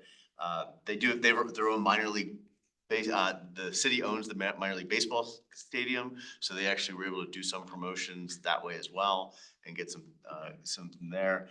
We talked about unintended consequences. Most of them were positive from their point of view. So it was like, we built all these projects out and then it turned out like the state DOT came and said, hey, we got all this money we need to give to like safety projects. You got it. And they're like, do we have projects? And so they literally got a ton of their projects funded almost immediately. It actually led to increasing their multifamily housing development process. The 2 big quarters that they focused on originally, which were these one-ways, they revamped them. They said they dramatically improved pedestrian traffic, and one of the unintended consequences was crime rates on those 2 stretches went down dramatically, which makes sense, right? Like, if all you got is like a bunch of cars zipping by, it feels like it's sort of a low risk from a crime point of view. We got people walking and doing things. Crime's going to go down. What would they do differently? So he talked about the idea that he called it corridor whack-a-mole. So it's this idea, the idea that like, hey, we're gonna focus on this corridor because this is where we have all our high injury, and you do that, and then everybody like on the other side start going like, what about us? Like, what's going on over here? We got this, and then you go, so you finish that one, you go over here, and then now it's like over here, and you're focusing on 1 quarter at a time, and you have to because you can't spread your resources that thin. But they spent a lot of time trying to keep different neighborhoods happy, try to make them feel engaged, which was one of the other things he talked about, which is what could we do? Like he doesn't know the answer. He's like, but try to think about ways like how do you keep everybody in the city engaged, even though not every part of the city is going to be seeing the work done in their their spot. Yeah, Albuquerque mentioned that too, of like a lack of priority was a regret that they have actually. Yeah, sorry, I didn't mention that. All right, I'm gonna stop there unless there's other questions. No, that's great. And Jeff, commendable to take two cities on. And I don't remember, making that happen, but I'm glad you took it on. You did it well. So thanks. All right. All right, up next, Boulder. What state is that in? It's too different from us. Naming. People's Republic. Got a degree from them. Did you? Had a really good time. Okay, so they adopted Vision Zero in 2014. At that time, it was just in their transportation master plan. They have since released two action plans. The first one was 2019 to 21, and then just last summer, they updated another 4-year Vision Zero action plan. A lot of that is the focus of their website, and so a lot of the content that I'm going to speak to is either summaries from the previous action plan or their new plan. Measures of success. So they have 4 primary objectives. Each one of those has individual actions. And then they have what's called performance metrics that they use to evaluate those. They track them as either meeting, on track to meet, or not on track to meet. And they also release what are called, safe street reports. I don't think it's every year. I couldn't find one for every year, so I don't know what the frequency is, but it's basically an update on Vision Zero that they put out just to keep the public informed. And that also provides metrics and success that they've had. Unfortunately, they're not Vision Zero, not even close. For the 4 years before COVID, they had nine deaths. Boulder can boast that since 2016, total crashes are trending down, but severe crashes are remaining steady. And over 60% of their crashes are on high traffic or high injury roadways, which I think is a Dr. Cog designation, right? High injury. Right, well, yeah, so they have one, we have a local high injury network, so it's essentially just looking at your entire system and saying where are all the injuries occurring. Okay. Major hurdles, we've already heard this, funding and staffing were specifically mentioned. It talked about increasing the pursuit of competitive grants to overcome funding and also breaking up projects or phasing projects. Large projects that could be, pieced out to make it more achievable, doing them incrementally. And I guess, so that's kind of like hurdles to implementation. Hurdles to actually meeting Vision Zero. There are 3 kind of targets are bike, ped, and motorcycles. Crashes involving both young and old drivers, so 15 to 29 or 65 and older. And then crashes involving speeding, impaired drivers, or people making left turns. Those 3 categories, I guess, if you will, they all have disproportionately high numbers of severe crashes, which is not surprising. There was a lot of discussion about messaging and communication strategies around their new action plan. They did 2 phases of public engagement. The first was to get public input on what the needs were, where people thought improvements needed to be made. They got over 700 comments, which I thought seemed pretty successful. That was largely through an online web-based map where you could go in and like put dots on a map and identify locations. And then they did a series of in-person public events. And then I already mentioned the safe street reports that they produce. As far as like lessons learned, the biggest thing I could find, the first action plan was really broad, the one that they did from 2019 to 21. It had over 50 different actions. A lot of them were very broad. The new one is much more focused. They whittled down the number of objectives. They also have fewer actions. So the intent there is to hopefully make it more achievable. And they're also, and we've heard this, being more data-driven. They're using FHWA's systemic safety analysis approach and relying on DRCOG's high injury network to be more focused in where they need to, prioritize their resources. Good stuff, Michael. So that was a lot all at once. Any questions? Can you talk about unintended consequences? I couldn't find anything towards that, no. And then what's their second Vision Zero plan? It's what years? The current one that they just released last summer is 23 to 27. Thank you. The one before that was 2019 to 21. The thing about Boulder that I sort of echoes the other cities that we've talked about is there isn't a good causation matrix. These are the things, we know where our high injury accidents are occurring, but we're not as clear on why those things are happening. At least in Boulder's case, they talked about it a little bit and trying to tie it down to, some of the usual suspects: impaired drivers, left turns, old people, those aren't old people, or young people. And youth. Youth and old people, but I think it seems to me that was something that I found lacking as well, that we really need to know how to direct our actions if it's going to be effective. Right.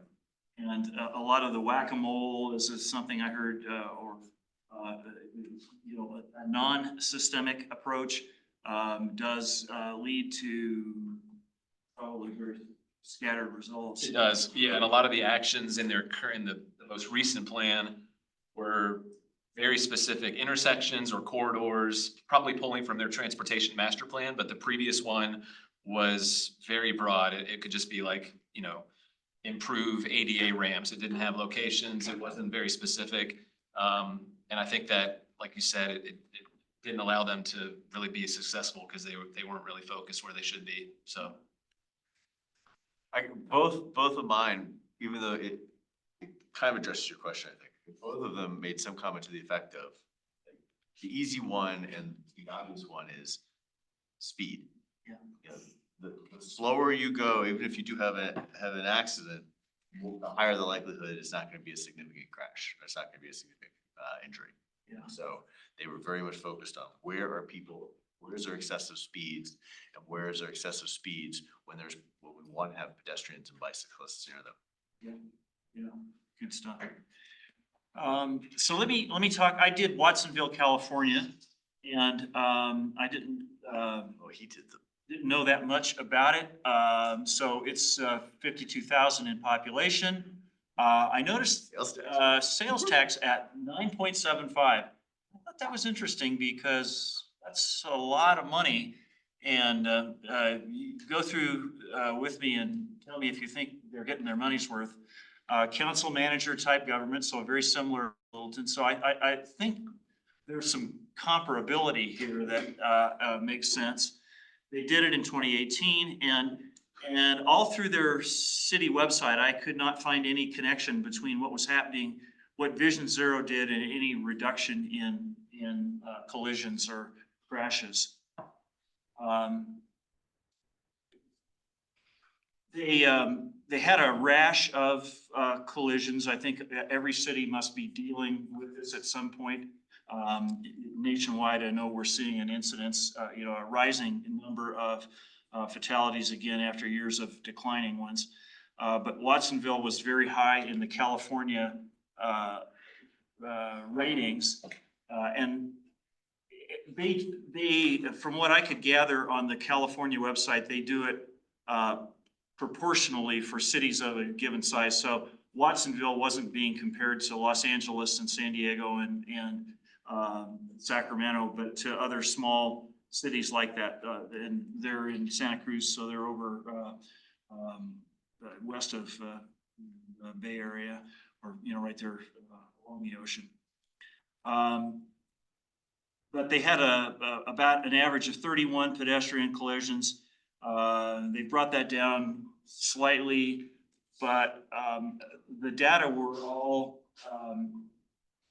dated. You could find stuff for as late as 2021, but then nothing for 22, 23, 24. So that was a little disappointing. I tried hard to reach out to them personally. I wasn't able to actually talk with anybody, but I had some good email response and communication from them. And they batted it around and eventually put me in charge, or put me in touch with somebody who was dealing with the traffic related piece of it. And here's what he gave me, and I kind of just cut and pasted this on the next slide and highlighted some of the things. So they adopted the policy back in 2018. The metrics of success are what they said was, in hindsight, it's just too general and hard to track. They wanted to reduce traffic deaths and severe injuries through community collaboration, data analysis, policy systems, and infrastructure. So there wasn't really anything you could sink your teeth into there that said, hey, we're gonna do accident analysis, although I'm sure they were doing some of that, but it didn't appear that it was tied very well together. It feels a little bit of a cop-out.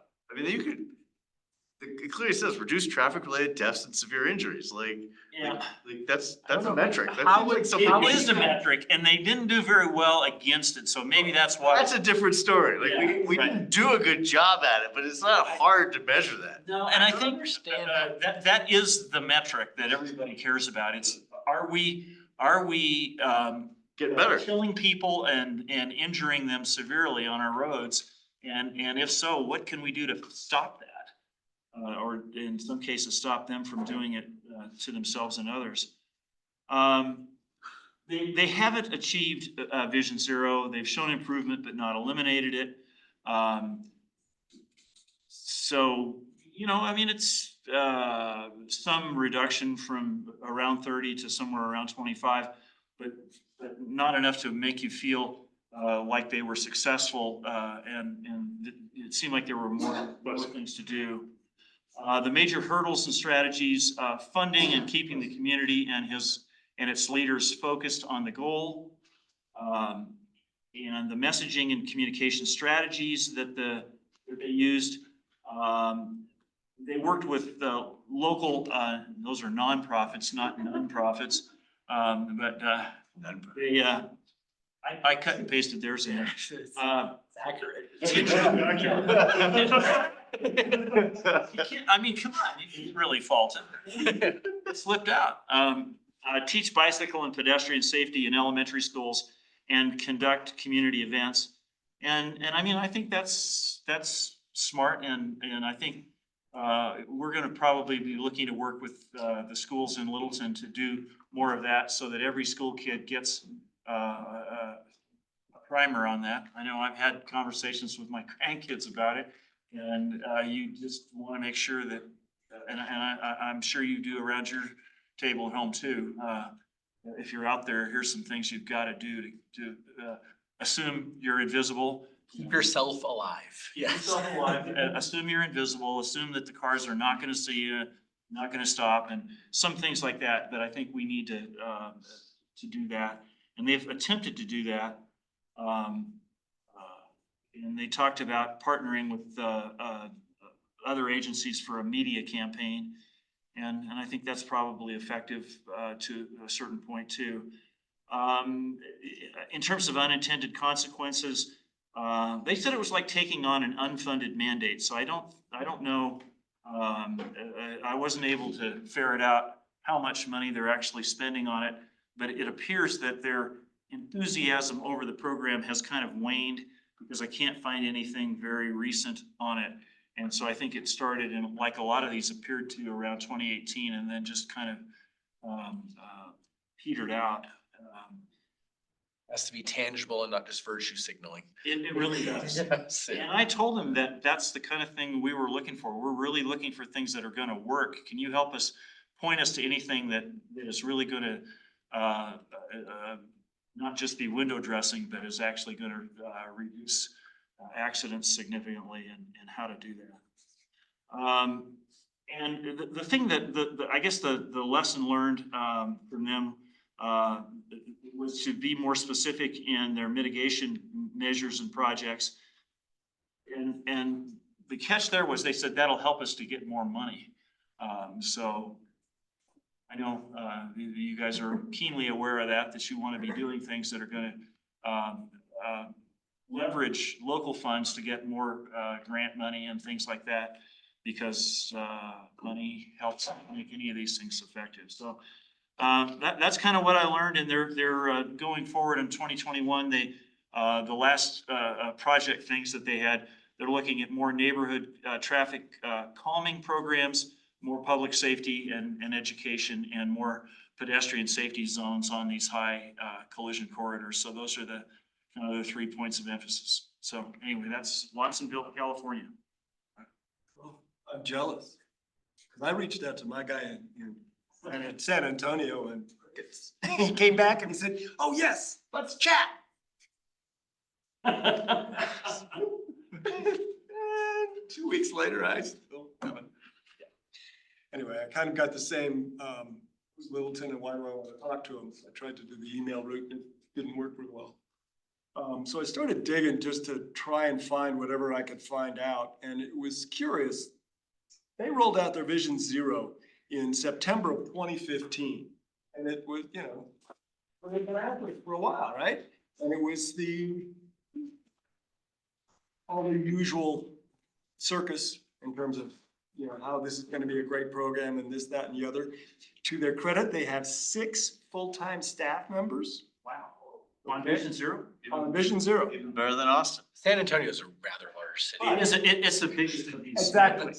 And that was the thing that, once I realized that I was getting crickets, that I started going, okay, how should we really be looking at this and what's it gonna tell me? So yeah, 1.5 million people versus our 44,000, right? San Antonio is the 3rd in the nation for growth. They're up 18,889 people from 2021 to 2022. Sorry, what was that number? 18,889 people in 1 year. They're firmly in the Sun Belt. Yes. San Antonio has a physical size of 466 square miles versus our not quite 14. So, Population density standpoint, we're very close. 3,200 people per square mile here, 31 just south of 32 in San Antonio. wow. We have a denser population. Well, yeah, but only slightly, by like. That's still funny. 100 people. Still. Just give you an idea of how expansive the city is to fit. It would- 1.5 million. How many roads they're maintaining, you know? Yeah. 1,163 miles. Yeah. I mean, that's just gave it to you. I heard, yeah. That's so The bad. snowplow is very low, Yeah. very low. That is insane. You Think gotta about plow it. the canal. See that big with that. So to try to look for some other metrics so we could make some of their numbers make some sense to us, right? And they're in Texas, so theoretically, the San Antonio speed limits for all residential, urban highways, school zones and businesses is 30. And rural highways is 70. However, if it's not a city street, they don't control the speed limit, and most of their major arterials are run by the legislature, the state legislature, and that they establish the speed limits. So that creates a nightmare for them, I think, but I'm guessing, I'm just trying to put the data together.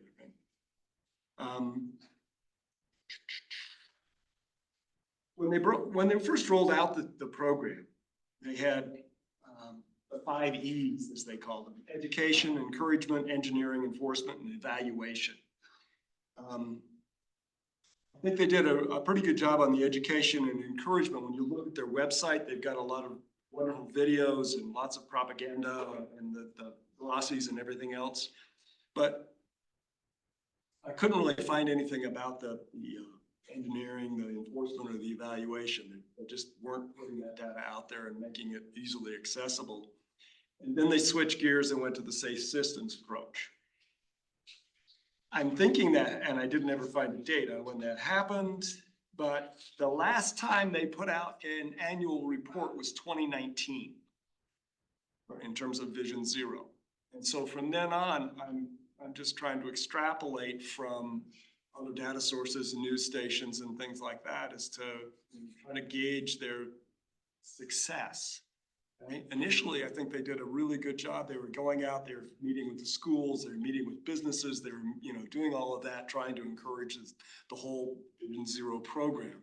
But after 2019, it seems to have lost its luster somehow. Huh, what happened? I don't know.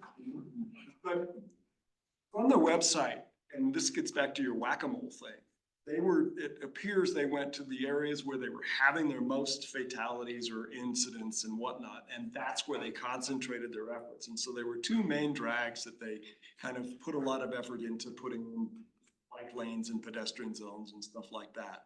And I think they probably had some success, but what I'm getting from what they were able to find was it's an inconsistent program, and it really is a whack-a-mole, and there's no connectivity.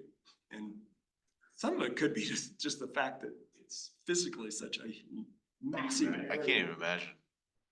That they can't pull it off. But in trying to figure out if they had any success, did all of this have any impact? There were a couple of things that were curious. In 2019, in their annual report, automobile fatalities, so just cars, remain the highest percentage at 51%. Pedestrians were 33%, motorcyclists 14%, and cyclists were only 2%. They don't, in terms of fatalities, right? And what was interesting was that severe injuries decreased for pedestrians by 15% and for cyclists by 32%. Severe injuries in cars rose by 11%. But there's no, how did they gather that data? There's no background, so I don't know if those numbers are meaningful, right?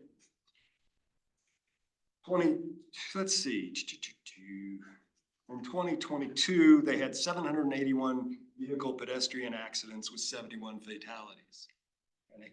In 23, 841 vehicle pedestrian accidents, but with only 65 fatalities. So is that a measure of success because they're not killed? I don't know. I don't know. I'm sorry, you said that was just motor vehicle crashes? Like it wasn't? Vehicle pedestrian accidents. Okay. So cars hitting people, resulting in 71 fatalities, and then in 23, 65 fatalities.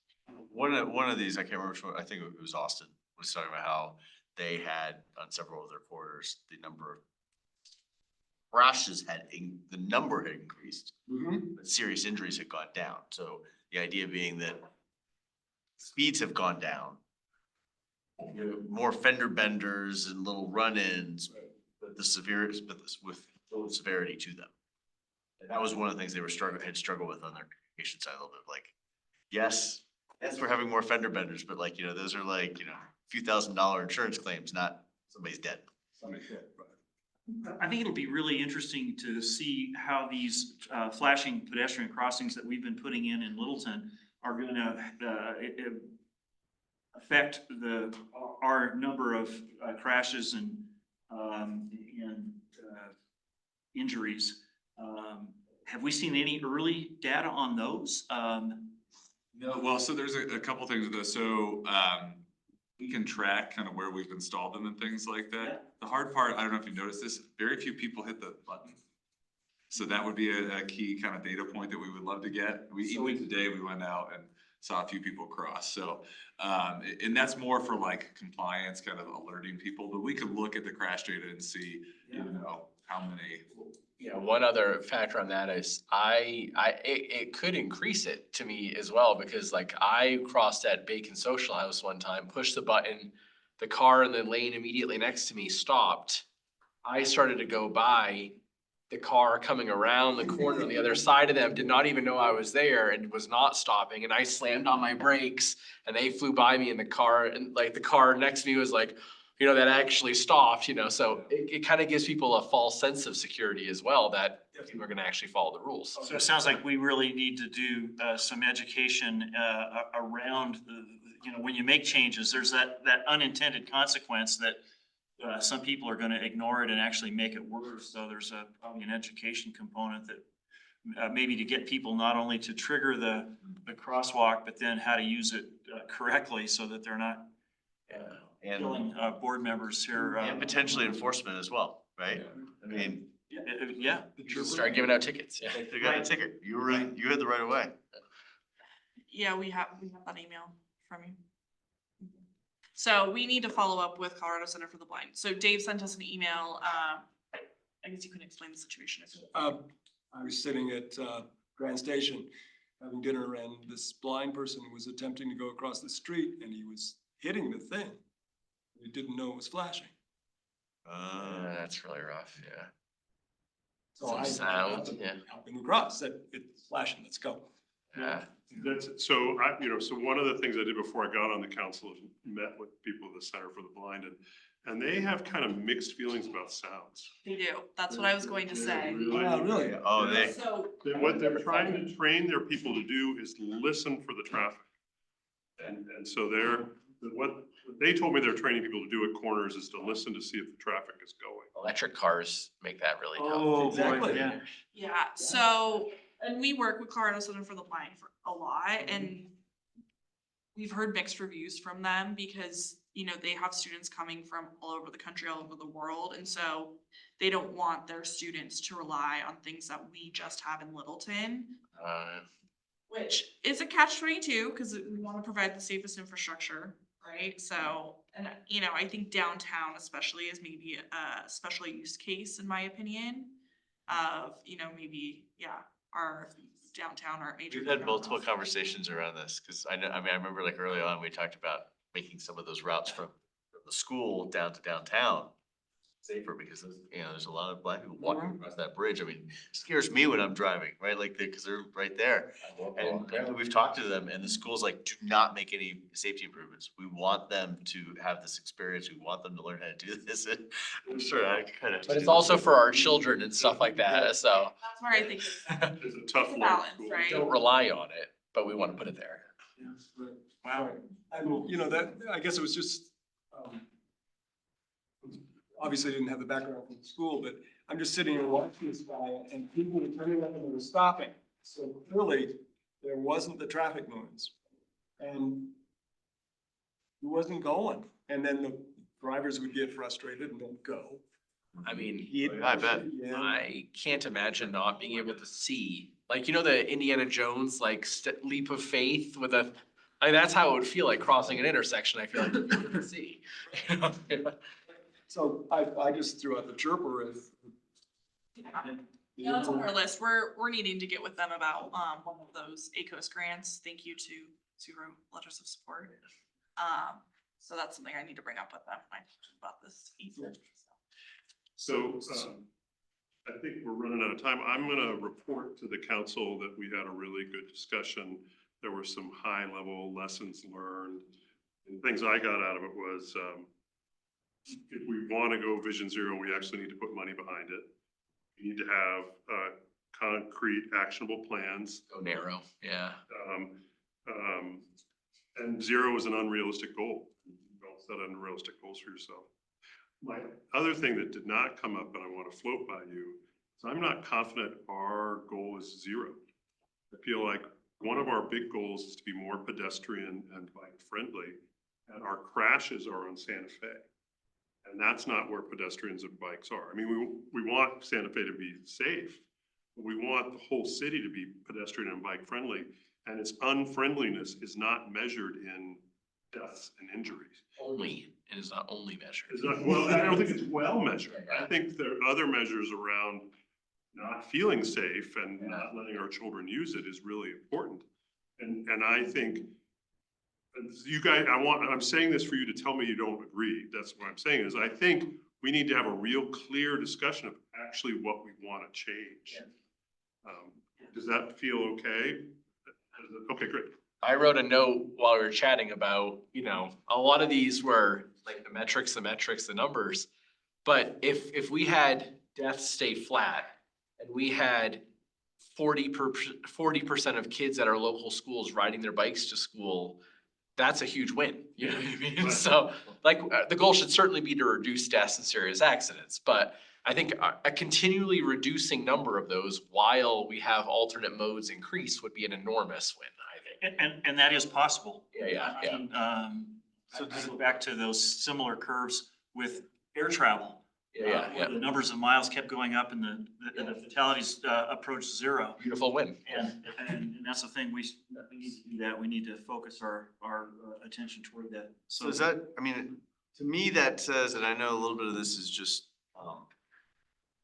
it's just semantics maybe, but I feel like, well, if that's really our goal, and I don't disagree with that goal, I don't know that adopting Vision Zero makes a lot of sense, because we're sort of, like, you're basically announcing we're shooting for zero. I mean, by doing it, you're saying we're shooting for 0 deaths, right? That's our goal.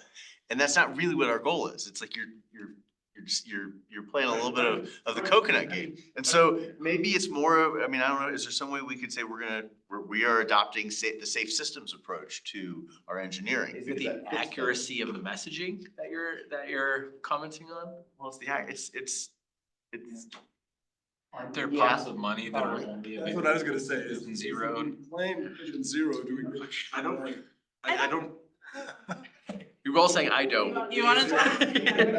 I read an article about, because Boulder just won like a $23 million grant at the beginning of the year, and the way it was presented, it sounded like it was only eligible for Vision Zero cities, but maybe I interpreted it wrong, or the author didn't have it right. You know, that's a really good question. I don't think, and Shane, please correct me if I'm wrong, I don't think you have to specifically have like a Vision Zero policy or plan. You have to have some sort of safety plan, like for Safe Streets for All, for example. It doesn't have to be Vision Zero, but it has to be safety oriented. Yeah, and so I just looked it up. Actually, I knew this off the top of my head. So that $23 million was a safe systems grants. What is it? Safe Streets and Roads for All. So For all or something, yeah. Yeah, so SS4A. And so they are a Vision Zero city, but they were implemented there. This is probably a construction grant, right? So they had a safe plan or a safety action plan in place, and then they went after some sort of group of projects is probably what they did. So not because they were Vision Zero specifically, but because they met the requirements Gotcha. of this. So a Vision Zero plan is one way to check that box of a safety plan, which is required for, gosh, my words, safe streets and roads for all. So it helps, but it's one of those things, it's like safe systems is one way to try to accomplish Vision Zero, right?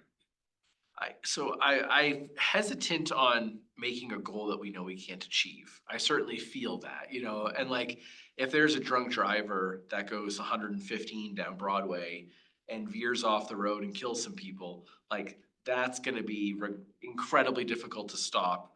I don't wanna say regardless of how we situate our streets, but in laws, you know, kind of regardless of how we. It's a criminal act. Yes, yeah. But there are ways to design streets that you can even mitigate those things, but like that aside, but I think if we get down, so, you know, we're already at what? 2, 3, 4 a year, so we're already, and that's not serious accidents, is probably much higher.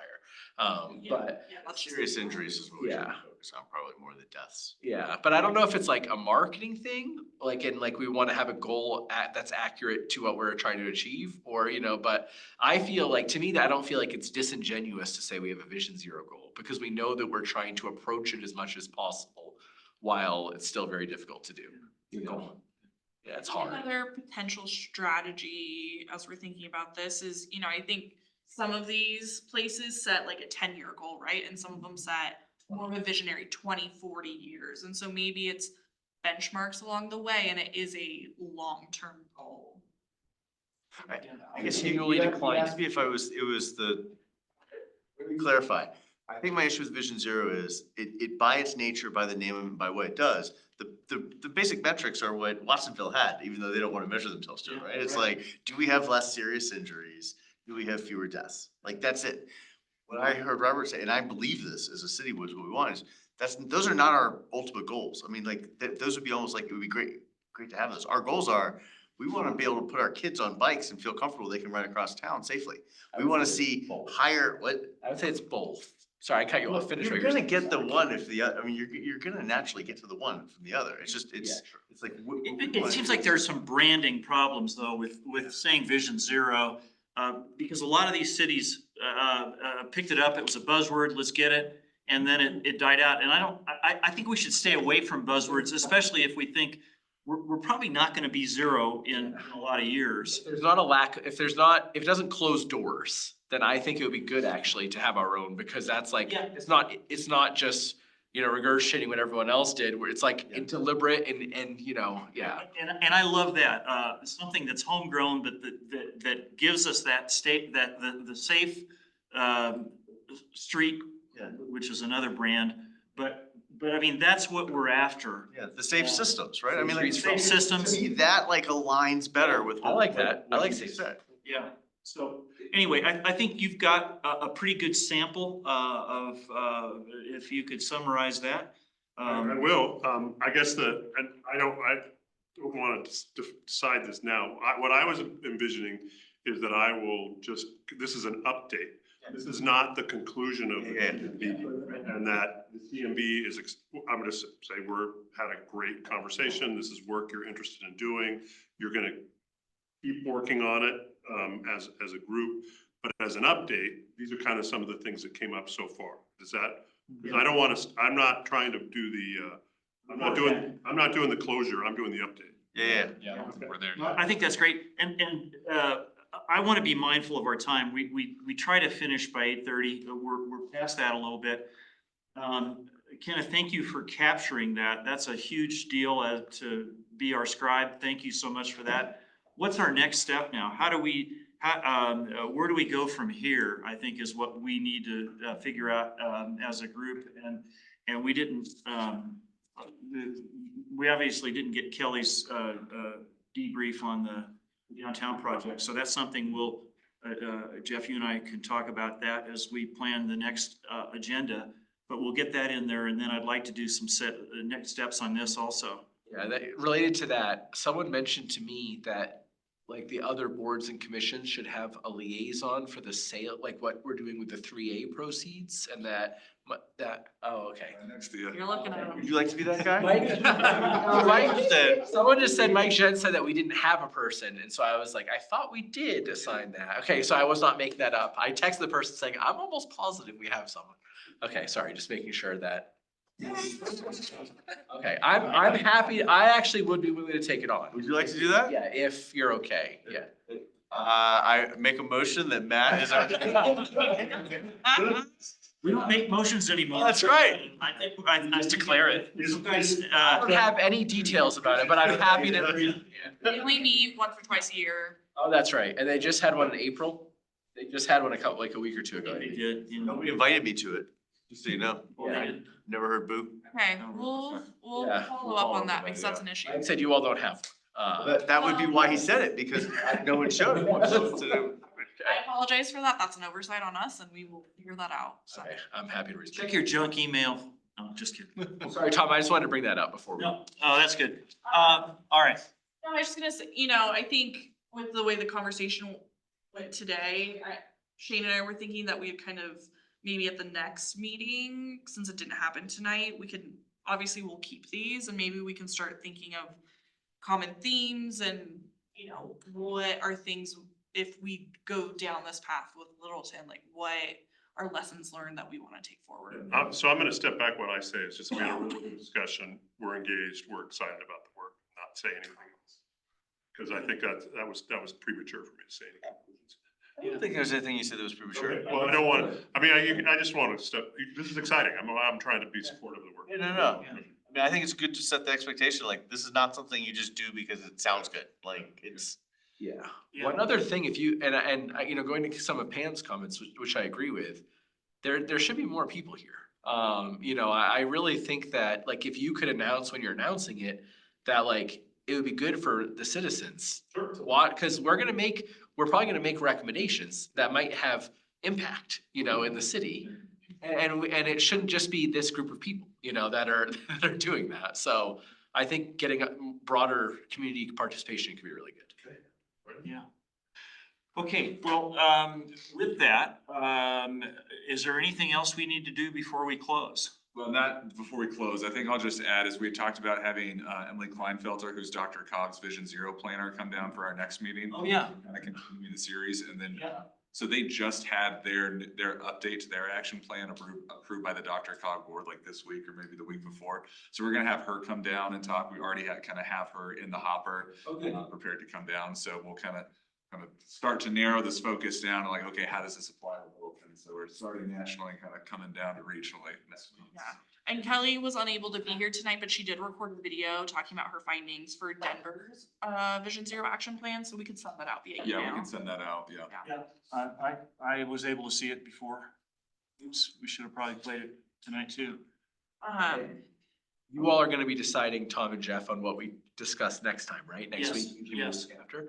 I would love to chat about if we did narrow, you know, our focus. It's so broad to say like, no accidents, you know? But like, what would be the most impactful thing? Like, I love that. concrete, narrow, what could, like, for instance, I can just say it, getting kids to school safely, I think would be a bipartisan, very safe, you know, I don't wanna say safe, but like very well-received thing that we could focus on first. And that could be really great, yeah. And maybe we can talk about what outcomes we want out of. Yeah. this report, Yeah, right? I mean, that's an outcome, and then the next step's gonna be what are the tactics that are gonna get us to that outcome? Agreed, yeah. So, yeah, those are great. Were you pointing to the three options? Yeah, That we were supposed to. yeah, and we're gonna have to boot the project downtown discussion to next time. Yeah. So, Is the public comment period open right now? It There's a survey. is through May 13th. I will definitely let the project team know that we weren't able to discuss in depth tonight though. That we'll discuss it at the next meeting. Yeah, and so the email I sent out, I believe it was on the 7th of April, has links to all that stuff. Yeah. Maybe we should have reversed our agenda tonight, potentially, if it was time sensitive, yeah. well, Kelly, It may work out for the best because Kelly can be at the next meeting. yeah, yeah, she was gonna give us a debrief, but she wasn't able to get. And she gave us written notes, but, yeah, this does, just because the survey closes May 13th doesn't mean that TMB's Okay, works good. is over, so, But as citizens, I would really encourage you guys to yes, take it. please take the survey. Yeah. And Yeah. please tell all of your friends and family and. Absolutely. To take it. So yeah, so if you search the webpage, or if you go back to that April 7th email, it'll have the links to the page and the story map and the survey. and all that stuff, so. Okay, well, I think with that, we can, put a stake in it. and call Derek, it you a were week. quiet this time. Hopefully you're confident to jump in next Yeah, time. I gave Derek a break on city, so I thought I'd wait at least a month before we start. Yeah. Yeah, yeah. So Jeff, you can thank Derek for what you had to do too. Yeah. That was his choice. All right, are we adjourned? We are adjourned. I will stop. Email, I think like once a week. Never gonna be found. And when, let's see, we get together